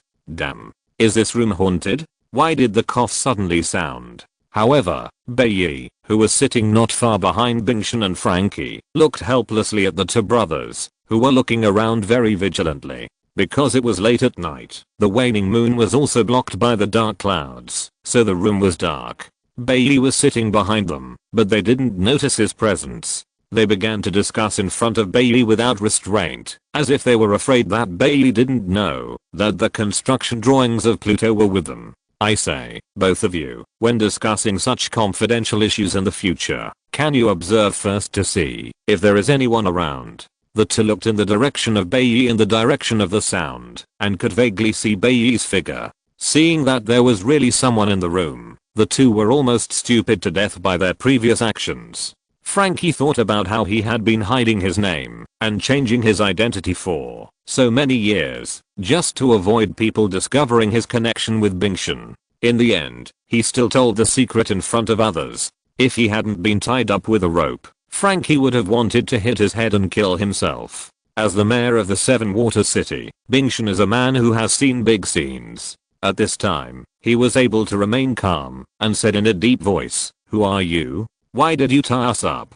Actually, I need your help with something." Frankie heard this and immediately got angry and shouted, "Is this the attitude of asking for help? Just because you tied me up, I would rather die than help you." "Oh, really?" Bai Ye walked out of the shadows and stood in front of Frankie and said, "Since you don't want to help me, then you can really die. But before I die, I may be able to take out the manufacturing drawings of Pluto hidden in your chest and then hand them over to the world government so that I may be promoted." Frankie, who was still struggling desperately, stopped struggling in an instant after hearing Bai Ye's words, as if he was really dead. This is the secret that he and brother Bingshan have protected with their lives, but now it is so easily spoken from someone else's mouth. Bingshan's face was as pale as an iceberg. He looked at Bai Ye with cold eyes and asked, "Are you from the world government?" Bai Ye smiled and said, "World government? I guess so. Let me introduce myself. My name is Bai Ye, and I'm a Navy." "Navy? Not a spy organization?" Bingshan suddenly felt a little blocked in his chest, and the air was stuck there. "It's okay if you say you are a spy organization. After all, they have been investigating the whereabouts of the Pluto drawings for many years. I don't know how many people are lurking around us, and they got the news. Although it's hard to accept, it's understandable. But in the end, you are a Navy, and you know the secrets that the spy organization has not found out after years of investigation. It's like a mouse has been living cautiously, worrying all his life, for fear of being caught by a cat. As a result, it was held down by a passing dog in the blink of an eye. You, a Navy, don't catch pirates, but come to investigate us instead. Aren't you meddling in other people's business?" Under the horrified eyes of Frankie and Iceberg, Bai Ye's palm cut open the iron sheet on Frankie's chest like a knife and took out the manufacturing drawings of Pluto from it. Bai Ye curiously opened it and saw that it was densely packed with drawings of structures, special formulas and the like. My goodness, this is just like opening a high-level math test paper. I can't understand anything. It's a headache. So Bai Ye quickly closed it again. He also cursed and said that such things that normal people can't understand should be destroyed. Seeing that the drawings were taken away by Bai Ye, Frankie struggled desperately and said angrily, "Give the things back to us." Iceberg's face was as hen. He knew that everything was over. Bai Ye didn't care about Frankie's attitude at all and said lightly, "I need you to help me build a ship with the branches of the treasure tree Adam as the keel. When the ship is built, I will give this thing construction drawings of the ancient weapon Pluto, unique, recycling price 1,000 points of world source power. Damn, this thing is really a treasure." Bai Ye's eyes widened, looking at the yellow blueprint in his hand. 1,000 points of world source power can be exchanged for Jack's 5 tusks. 5 tusks. If Jack is allowed to grow slowly, who knows how many years it will take to grow. Frankie and Iceberg were still waiting for Bai Ye to continue, but Bai Ye suddenly stopped in the middle of his speech. And seeing Bai Ye's excited look, his hand holding the blueprint was shaking with excitement. The two of them understood that the things that the master had protected with his life would really fall into the hands of the world government. The three of them, master and apprentice, risked their lives, but in the end they still failed to protect the blueprint. A feeling of sadness surged in the hearts of the two. But Bai Ye's next words made the two tremble. I wanted to wait until you built a ship before returning this blueprint to you. But I suddenly realized that things like this spreading on the sea are simply the source of turmoil and are always threatening the peace of the sea. Bingshan looked at Bai Ye in surprise. What do you want to say? I mean, the blueprint cannot fall into the hands of anyone. Only by destroying it can the stability of the sea be guaranteed. In this way, the world government will not be able to find the blueprint on you, and it will naturally not waste its efforts. It is also a good thing for you. Frankie defended anxiously, but Bai Ye interrupted with a righteousness. There are not so many buts. Let me end the source of cholera. The yellowed blueprint was instantly turned into a ball of powder in Bai Ye's hand and dissipated in the air. In fact, Bai Ye just took out a piece of paper from the system space at random and shattered it into powder at the moment of recycling the blueprint. Anyway, with the strength of Frankie and Bingshan, they could not see any clues. Frankie looked at the powder dissipating in the air and murmured, "The blueprints are really gone." Seeing this, Bingshan couldn't help but shake his head and sigh, with unspeakable emotion in his heart. The loss of the blueprints might be a good thing for their fellow apprentices. At least they no longer have to live in fear.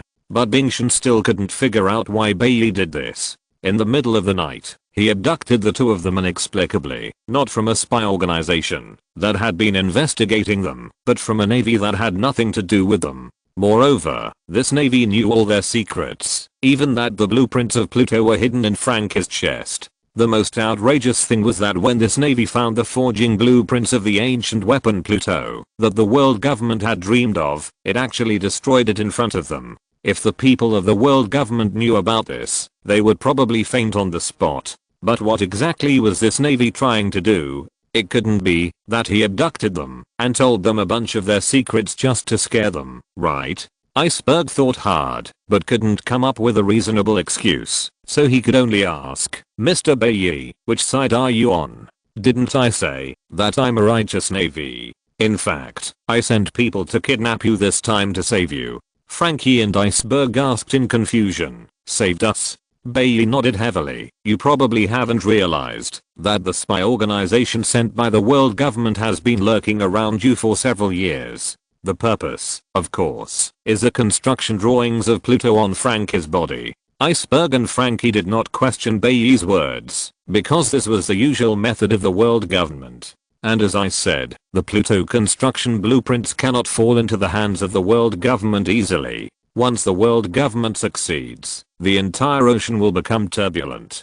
But it is too difficult for you two brothers to keep the Pluto construction blueprints. So, as a righteous navy, I can only destroy the Pluto construction blueprints to prevent this from happening. In this way, even if the world government investigates, they can only investigate the mysterious man who kidnapped you and will not implicate you. You are safe now. Bai Ye's words sounded reasonable at first, but they made no sense after thinking about it. There was no way around it, because Bai Ye only knew that the Pluto construction blueprints could be exchanged for world source power. So, he had to improvise and make up a bunch of seemingly reasonable words.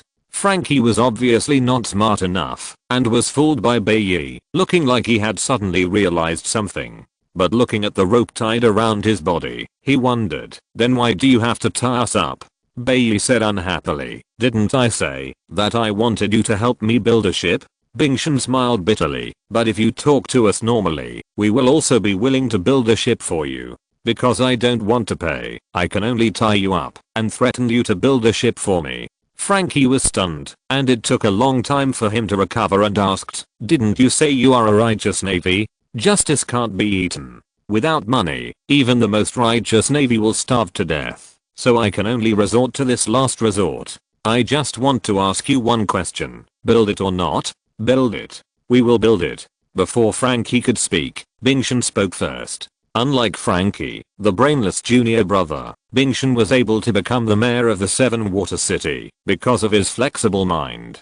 He was able to gradually develop the original 7 small fishing villages into the current 7 Water City. After Bai Ye finished speaking, he keenly noticed that there was a little difference in logic in Bai Ye's words. But he didn't say it directly. Instead he suppressed these questions in his heart. Because he knew that, even if Bai Ye's words were all lies, at least one thing was true. After the construction drawings of Pluto were destroyed, they were indeed safe. If they wanted to check, they could only find that a mysterious person kidnapped them tonight. The attention of the world government was shifted to the kidnapper, that is Bai Ye, and they no longer need to live under the surveillance of the world government for the rest of their lives. Not to mention that Bai Ye himself provided the branches of the treasure tree Adam as the keel and asked them to build a ship. Even if Bai Ye didn't provide anything and directly asked Iceberg to build a ship, Iceberg would still build it.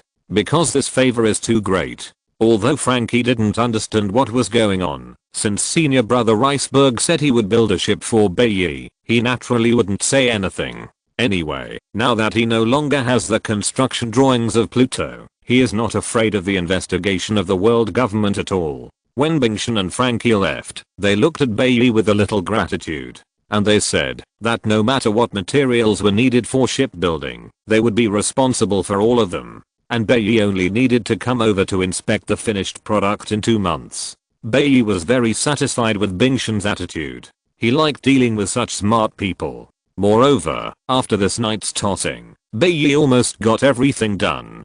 Conquer CP9. Let the best designers of the 7 Water City, Bingshan and Franky, be responsible for building ships for him without spending a penny. Save at least 500 million baileys. Also, through the construction drawings of Pluto, get 1000 world source power for free. The most important thing is that Bai Ye changed 2 major plot points at one time and obtained a large amount of world source power. Congratulations to the host for successfully changing the 7 Water City plot and Judicial Island plot and obtaining world source power.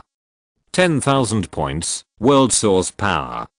18,000. Bai Ye looked again and found that it would take 25,500 world source power to increase the fusion degree to 40%. This directly dispelled all of Bai Ye's ideas. It would take 2 months to build a ship, and he still needed 7,500 world source power. In the first half of the Grand Line, there seemed to be many plot points that could be changed. The most important thing was that Bai Ye could start to implement a plan in his mind during these 2 months. If you're listening to this novel on a channel other than Fanfic World, it means they downloaded and uploaded it without effort. We cordially invite you to visit our channel, Mundo Fanfic Novelos. There you'll find the original version of this story and you can explore many other novels of various genres. We're waiting for you to immerse yourself in a world of incredible novels. Chapter 96, Just Play. The next day, under Bai Ye's notice, Iceberg and Franky came to dock number 1 together. After receiving Bai Ye's order, Quick drove the warship to dock number 1, with the trunk of the treasure tree Adam hundreds of meters long tied behind the ship. Otherwise, if the hundreds of meters long Adam branches were to be moved in by manpower alone, it would be extremely difficult, even if Quick used his fruit ability. Look, that's used as a keel. Iceberg and Franky followed the direction pointed by Bai Ye and first saw the Navy Rear Admiral standard warship. They couldn't help but be surprised by Bai Ye's identity. Such a young Rear Admiral of the Navy headquarters is a rare existence on the sea. This is why the two of them don't pay much attention to the news on the sea. Otherwise they would definitely know that Bai Ye is the Rear Admiral who defeated Droudjack. But when the two saw the hundreds of meters long Adam branches, the excitement in their eyes almost condensed into substance, and they were no longer surprised at Bai Ye's youth.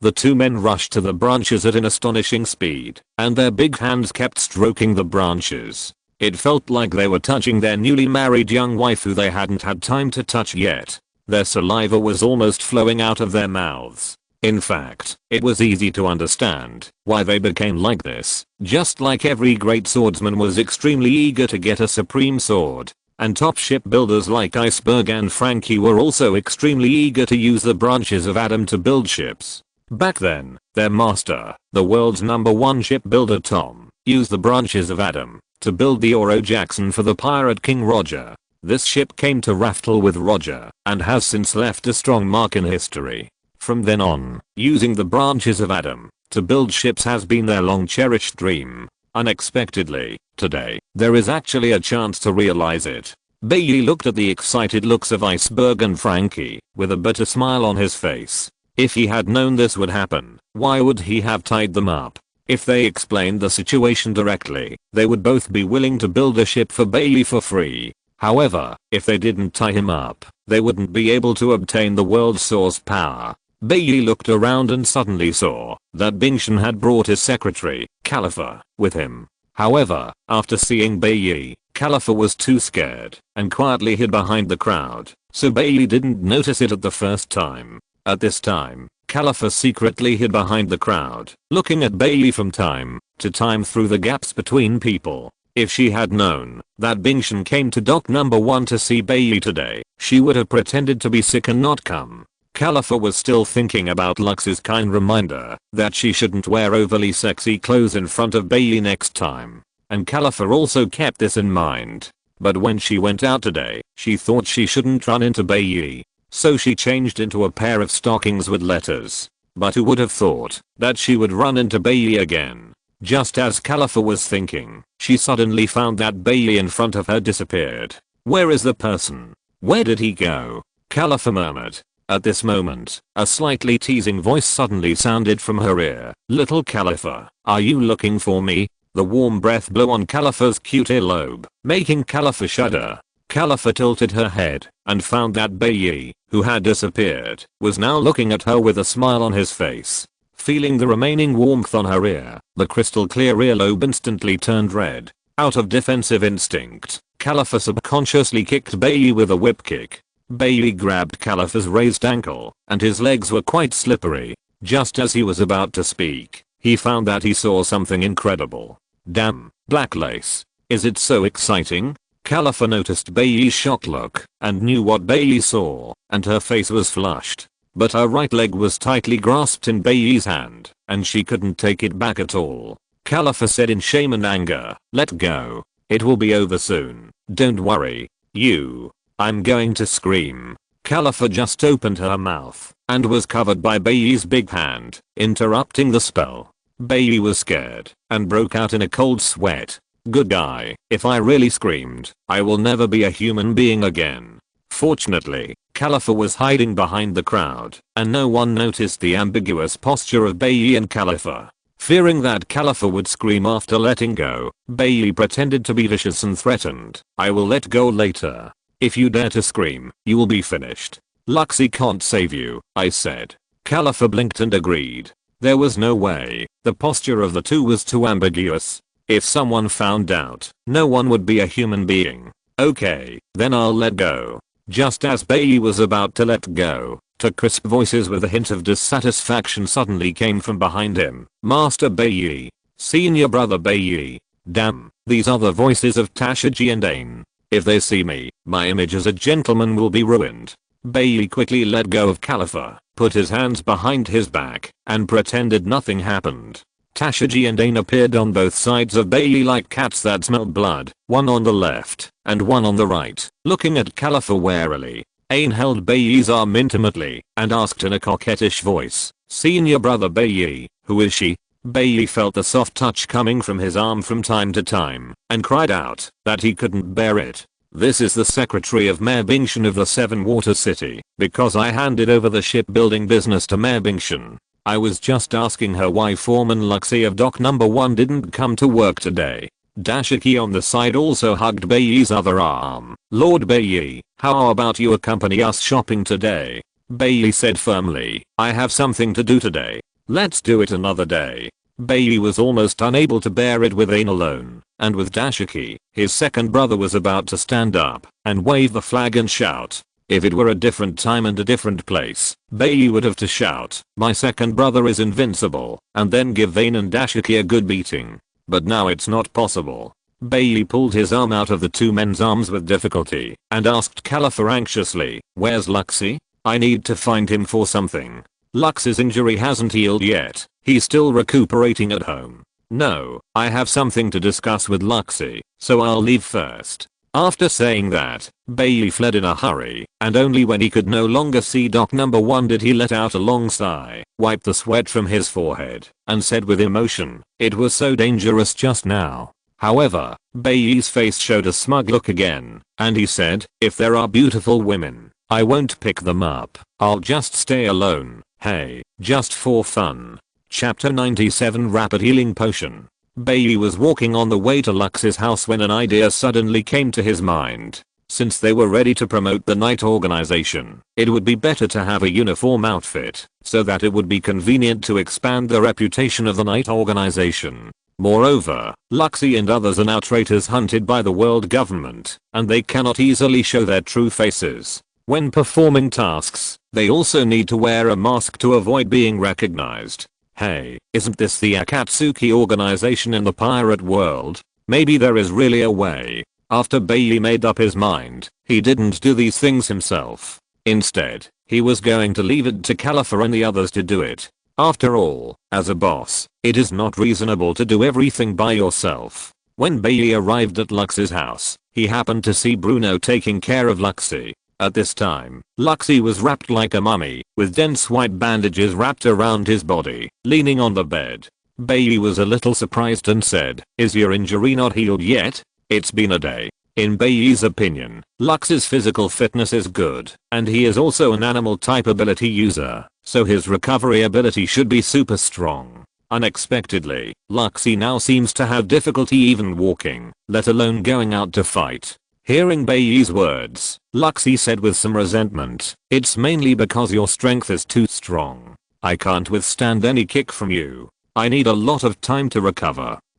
Bai Ye smiled awkwardly, and then searched in the system store. Suddenly, his eyes lit up.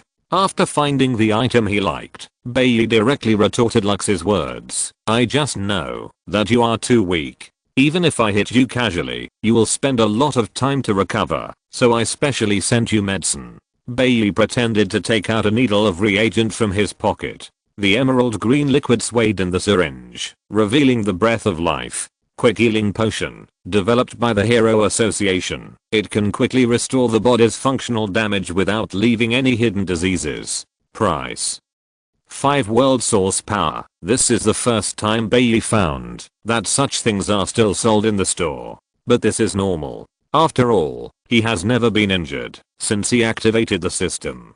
How could he look for healing items in the store? If he hadn't seen Luxy wrapped like a mummy, he wouldn't have suddenly started looking for it in the store. Luxy looked at the reagent curiously and asked suspiciously, "Lord Bai Ye, is this thing really useful?" Bai Ye said casually, "I haven't used this thing before. How do I know?"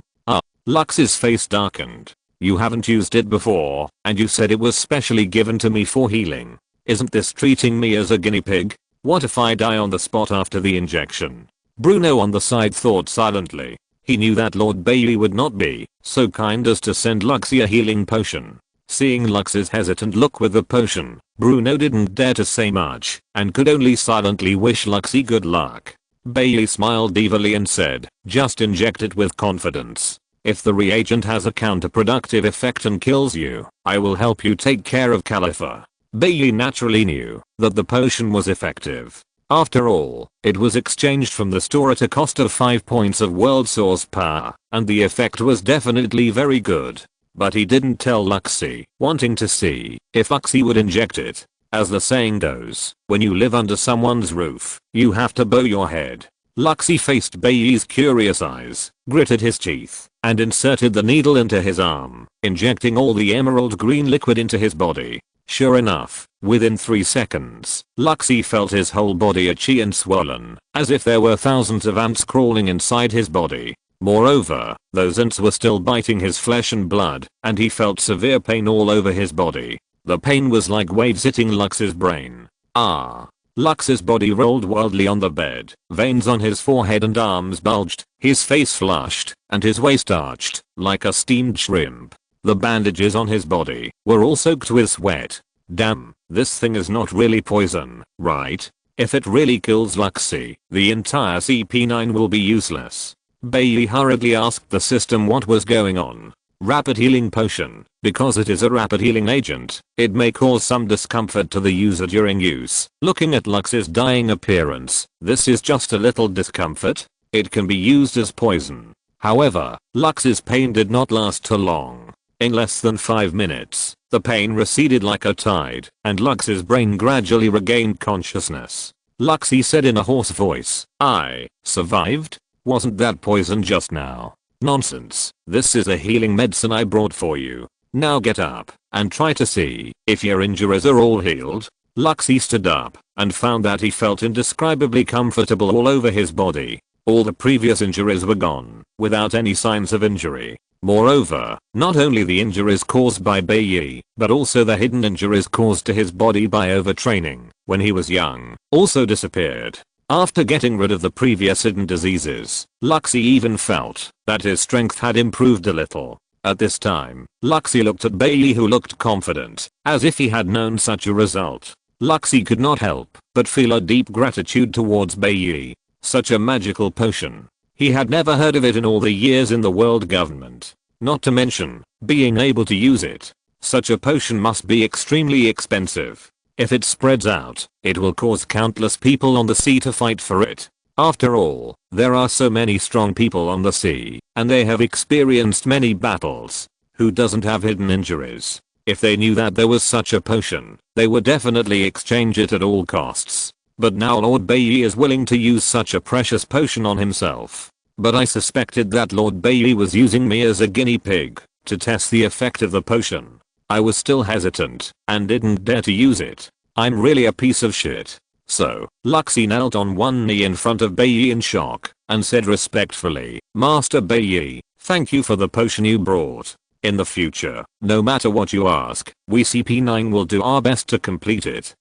What does this mean? Luxy took the medicine and damaged his brain. This thing is not a monster cell, which can make the user loyal. However, it is not bad now. Through Luxy, I learned about the effect of the fast healing potion, and even magically gained Lux's loyalty. Double happiness. So, Bai Ye said, "I'm glad you can understand my painstaking efforts." After that, Luxy was even more grateful to Bai Ye. Chapter 98 More Gorse. Bai Ye was thinking about the plan in his mind, and suddenly asked, "Luxy, do you know Morgans?" "Morgans?" Luxy thought for a while and said, "Lord Bai Ye is talking about the president of the World Economic News Agency?" "Yes, that's him." "Do you know where he lives?" Although Luxy belongs to a spy organization and is quite knowledgeable about intelligence, but he really doesn't know where Morgans is. Because Morgans is not only the president of the World Economic News Agency, but also one of the leaders of the dark world. People like this who wander in the dark area have many enemies everywhere. If others know where their hometown is, wouldn't they be in danger of being attacked every day? Luxy said slowly, "Although I don't know where Morgans is, maybe I can try to find him." Hearing this, Bai Ye's eyes lit up. He didn't expect Luxy to have such a skill. Luxy explained, "Morgans is the user of the bird fruit, the albatross form, so the news birds that deliver newspapers on the sea are all controlled by Morgans. And I have raised a pigeon since I was a child, and I can communicate with the pigeon. Maybe I can let the pigeon learn about Morgans from the news bird." Using a bird to ask a bird, this is really not an idea that a normal person can come up with. But in the magical world of pirates, this idea seems quite reliable. Luxy whistled at the window and soon heard the pigeon's call. Coo. A white pigeon with a small black tie landed on Luxy's shoulder. Bai Ye watched the pigeon and Luxy look at each other as if they were communicating, but there was no sign of any communication at all. Bai Ye couldn't help but sigh that his subordinates were really talented, and there was even someone who understood bird language. After a while, Luki said to Bai Ye, "Master Bai Ye, I have asked Tadori, the pigeon's name, to ask the news bird. Is there anything else you want to tell me?" Bai Ye thought about it carefully. Morgans rarely appeared in the animation, and only showed up briefly at Big Mom's tea party. However, judging from the details shown by Morgans, he should be a person who regards big news as his life. In order to get the first-hand big news, he can even risk his life to record everything that happened at the tea party when Big Mom's Gilimia attacked. So, Bai Ye considered Try to let Adori tell the news bird that we have a big news that can be revealed to Morgans in advance. But we need to meet with Morgans first. The location can be determined by him, and the time should be determined within a week. Although Lucky didn't know what Bai Ye's next plan was, he knew that, since he had contacted Morgans, it meant that Bai Ye was really going to make a big event. Maybe the sea was going to be in chaos.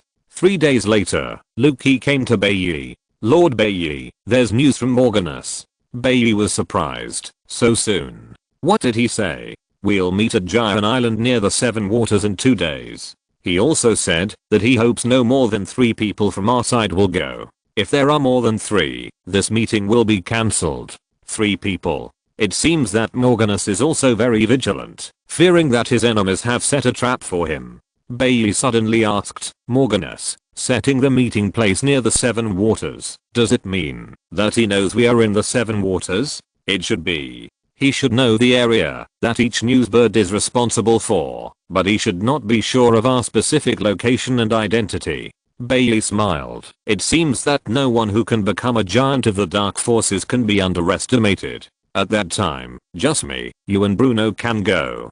2 days passed in a flash, and Bai Ye and the other 2 set off in the direction of Giant Island. However, Bai Ye will not appear in his real identity for this meeting.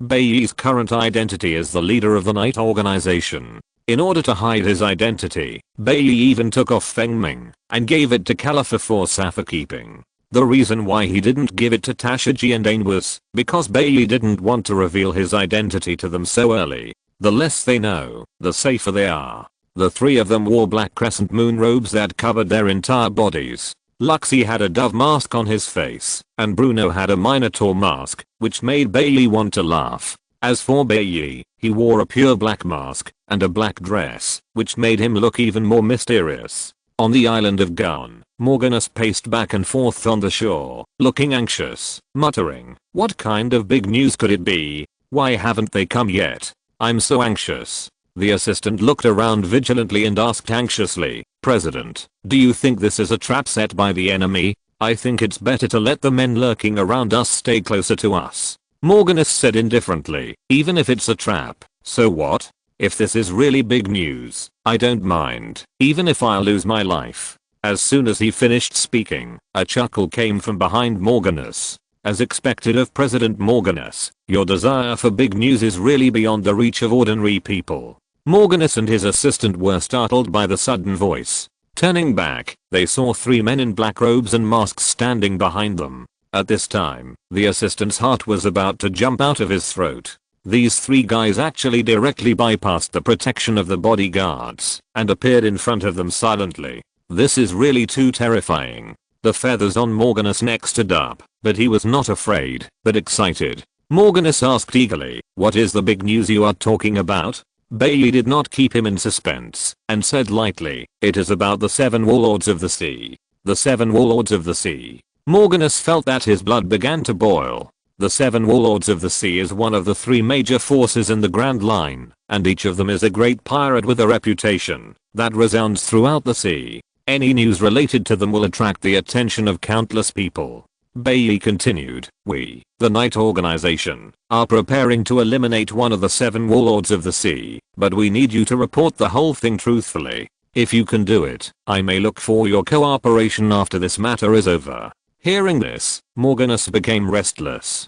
This is really a real big deal. If these mysterious people who call themselves the Night Organization can really eliminate one of the 7 warlords of the sea, then the reputation of the Night Organization will spread throughout the sea.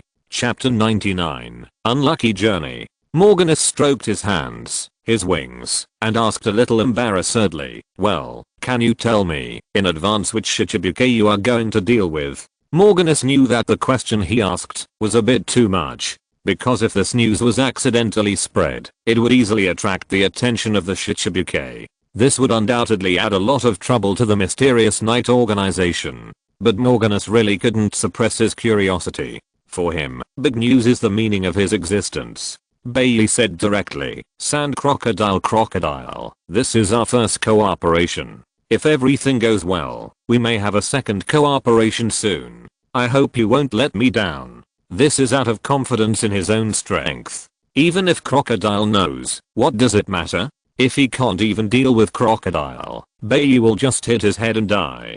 As a professional journalist, Morganus naturally knows how rare it is to have such a partner who can provide big news. Morgan said seriously, don't worry about this. Before you take action, this news will not be spread. After we officially take action, we will send you a copy of the video Den Mushi.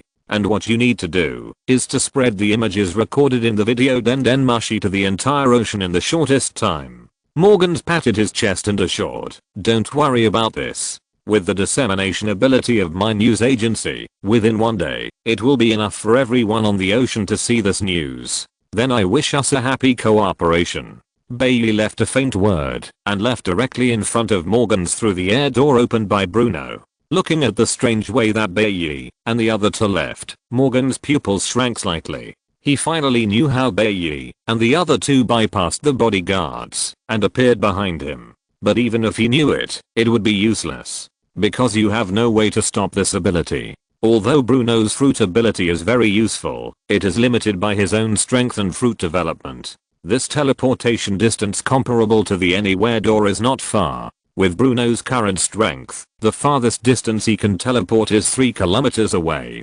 Moreover, if it is used 5 times in a row, it will exhaust all physical strength and need some time to recover. The 3 people came out of the air gate. Because they all mastered the moon step, one of the 6 styles of the Navy, they could suspend in the air for a short time. Luxie was a little surprised and said, Lord Bai Ye, are we really going to deal with Crocodile now? Of course, Luxie did not doubt Bai Ye's strength. In Luxie's view, Bai Ye's real identity is a rear admiral of the Navy and belongs to the world government with the Shichibukai where Crocodile is. There is no hostile relationship between the two, so why did they suddenly attack Crocodile? You know, after knowing Bai Ye's identity, Luxie still specially collected information about Bai Ye. From the information, Bai Ye should have a big conflict with Doflamingo, one of the Shichibukai.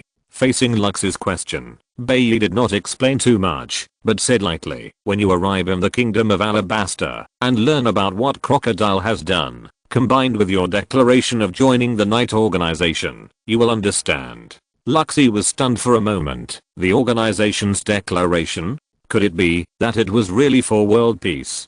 Don't be funny, he didn't see anything related to peace from Bai Ye. Seeing Luxie's confused face, Bai Ye smiled under his mask. Of course, it was not for world peace, but for the world's source of power. The 3 did not use the moon step for a long time to travel, because Bruno and Lux's physical strength could not support this journey. So, they picked a hapless pirate group on the sea, seized the other party's ship, and headed towards the kingdom of Alabasta. At this time, the kingdom of Alabasta had not reigned for 2 years except for the capital Albana. Under Crocodile's deliberate arrangement, the people thought that the drought was caused by the king's private use of a rain-inducing agent dancing powder, which triggered a continuous civil war and heavy casualties. The culprit, Crocodile, was regarded as a savior and a great hero by the rebellious people. When King Cobra was solved by the rebels, Crocodile could ascend to the throne of king in the name of a hero, completely control the kingdom of Alabasta, and find clues to the ancient weapon Pluto.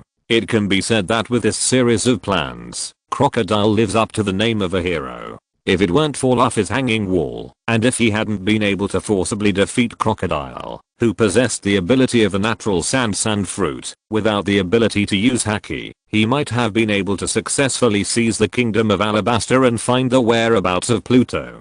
Unfortunately, Oda didn't let him. When Bai Ye and the other 2 were at the expense of the ship, basically each ship could not survive more than 3 days at full speed. If they encountered extremely bad weather, the ship could not even survive for a day and fell apart on the spot. Along the way, Bai Ye realized how important it was to have a good ship. Even the Navy standard warships that he had disliked before were much better than these ships made of a few wooden boards.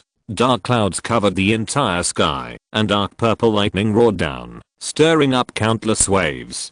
Bai Ye and his crew barely managed to hold on for half a day in such weather, but they were eventually crushed to pieces. Bai Ye was seen holding Luxie in one hand and Bruno in the other, with his armament Haki exuding all over his body. In the storm, he performed the moon step and said angrily, "Damn, when I see Crocodile, I must beat him to death." You actually let me suffer such a great injustice. If someone who knows the business saw Bai Ye's actions, he would probably be scared to pee his pants on the spot. Armament haki is like free, covering the whole body, just to keep out the rain. He can still perform the moon step without changing his expression, while carrying 2 people, and fly quickly in the air. Do you really think physical strength is free? Even the donkeys in the production team dare not be so fierce, right? Seeing Bai Ye's extremely angry look, Luxie and Bruno did not even dare to breathe, for fear of provoking Bai Ye. It was precisely because the 2 of them were physically exhausted that Bai Ye needed to carry them to fly. Unfortunately, even if they didn't say anything, Bai Ye still stared at them. And you 2 losers, with such little physical strength, how can you have the nerve to go out to sea as spies? After this is over, all of you CP9 must strengthen your training. Luxie and Bruno nodded desperately, fearing that Bai Ye would be unhappy. If Bai Ye let go at this time because of dissatisfaction, the 2 of them were both fruit ability users, and the result of falling into the sea would only be to be buried in the belly of fish. Chapter 100. Who is the bad guy? Whiskey Peak is a small island formed by 4 small hills gathered together. There is a small tavern in the middle of the island. At this time, the lights are bright, and you can hear many people laughing and drinking in it. One of the strong men picked up the wine glass in front of him, drank it all, and said with a generous face, "I tell you, we welcome pirates like you who pursue their dreams the most here. What do you want to eat? Just tell me, I have a special chef who will make it for you." The pirates on the side faced the hospitality of the strong man with a little bit of disbelief in their hearts, but more of it was full of joy. Generally speaking, pirates avoid the residents of every island on the sea. But I didn't expect that on this island. They were actually treated warmly by the residents, and they could eat good wine and meat as they pleased. And they also held a bonfire party, and the residents welcomed them with singing and dancing. He had never encountered such a thing in all his years as a pirate. The pirate smiled and said, "Your place is really great. It's a paradise for pirates. If we didn't need to go to the Grand Line to find the One Piece, I would even want to stay here forever." The strong man grinned and said, "If you really want to stay here forever, then stay." The pirate vaguely sensed that the atmosphere was a little bad, and the originally kind smile on the strong man's face gradually became cruel. "You." The pirate was shocked and angry, but before he finished speaking, he felt dizzy and unsteady, and fell straight to the ground. With the pirate's fall, it was like touching a domino, which caused a chain reaction. The pirates who were eating meat and drinking wine in big mouthfuls, in an instant, all became confused and collapsed on the ground. Looking at the pirate lying on the ground, the expression on the strong man's face gradually became contemptuous, and he took out a dark yellow bounty from his arms. Compare the photo above with the pirate. The evil dog Mori, who was offered a bounty of 12 million baileys, was captured so easily by us. What a poor vigilance. After saying that, the strong man skillfully drew out the long knife beside him, cut off Mori's head, put it in a dark cloth bag, and handed it to the subordinate beside him. "Take it to the Navy Division base in exchange for the bounty." "Yes." The subordinate took the cloth bag excitedly, not caring about the blood that kept overflowing from the bottom of the cloth bag. Because in their eyes, the cloth bag was not filled with a bloody head, but tens of millions of baileys. The strong man looked at the fallen pirates on the ground, and said with disgust, "Cut off the heads of these guys and throw them all into the sea to feed the fish." In his opinion, pirates who could not even exchange for bounties were completely useless. There was no value in their existence. At this time, one of his men hurried over to report, "Lord Hubert, 3 men in strange clothes came up on the shore and are walking towards us." Hubert was stunned for a moment and asked, "Can you confirm their identities? I didn't see the other party's ship. They should be 3 people who were shipwrecked." Hubert said coldly, "Never mind. Clean up here first, and don't let them see these pirates." Under Hubert's order, those residents cleaned up the scene very skillfully. In a short time, the scene was restored to its original state, as if nothing had happened. After everything was ready, Hubert sneered, "Let's go and welcome our new guests." For Hubert, he didn't care about the identities of these 3 people at all. He only cared about how much Bailey he could earn from them. Behind the crowd, a sweet looking girl frowned, watching Hubert and the others leave, and said reluctantly, "We can't let those 3 innocent victims suffer the same fate as the pirates." Ikaram, who had a strange curly hair, came to the girl and whispered, "Princess Vivi, let's not meddle in other people's business. If Hubert and the others knew your true identity, Crocodile would not let you go. For the sake of the kingdom of Alabaster, we must continue to endure and not reveal our identities." The girl who spoke just now secretly lurked in the Baroque studio under Crocodile's command in order to save her country. She wanted to collect evidence of Crocodile's murder of the kingdom of Alabaster. In this way, she could persuade the rebels not to let innocent people shed more blood.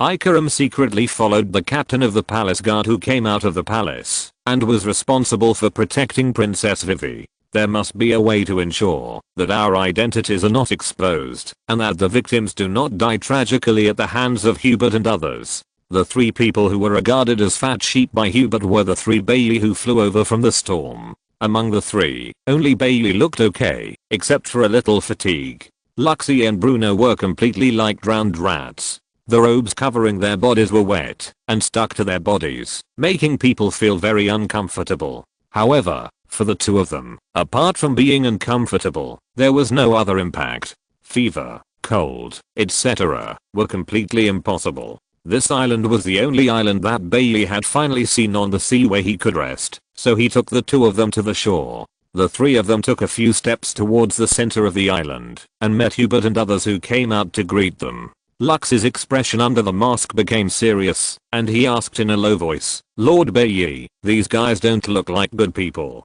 Do you want to take action to get rid of them?" Bruno on the side was also ready to take action, wanting to prove his worth in front of Bai Ye. Although Bai Ye didn't know what was going on, he didn't care at all. He smiled and said, "Who do you think is less of a good person than us?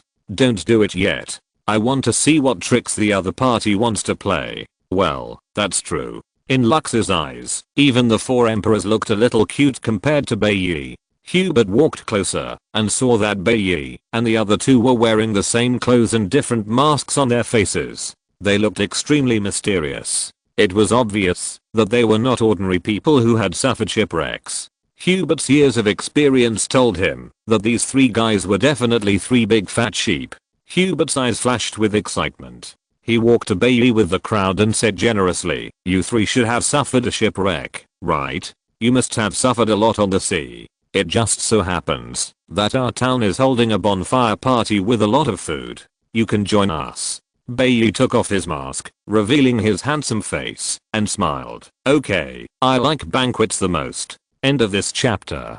Thank you very much for reaching the end. Don't forget to like. Looking for more exclusive content and immediate access? Subscribe to our Patreon.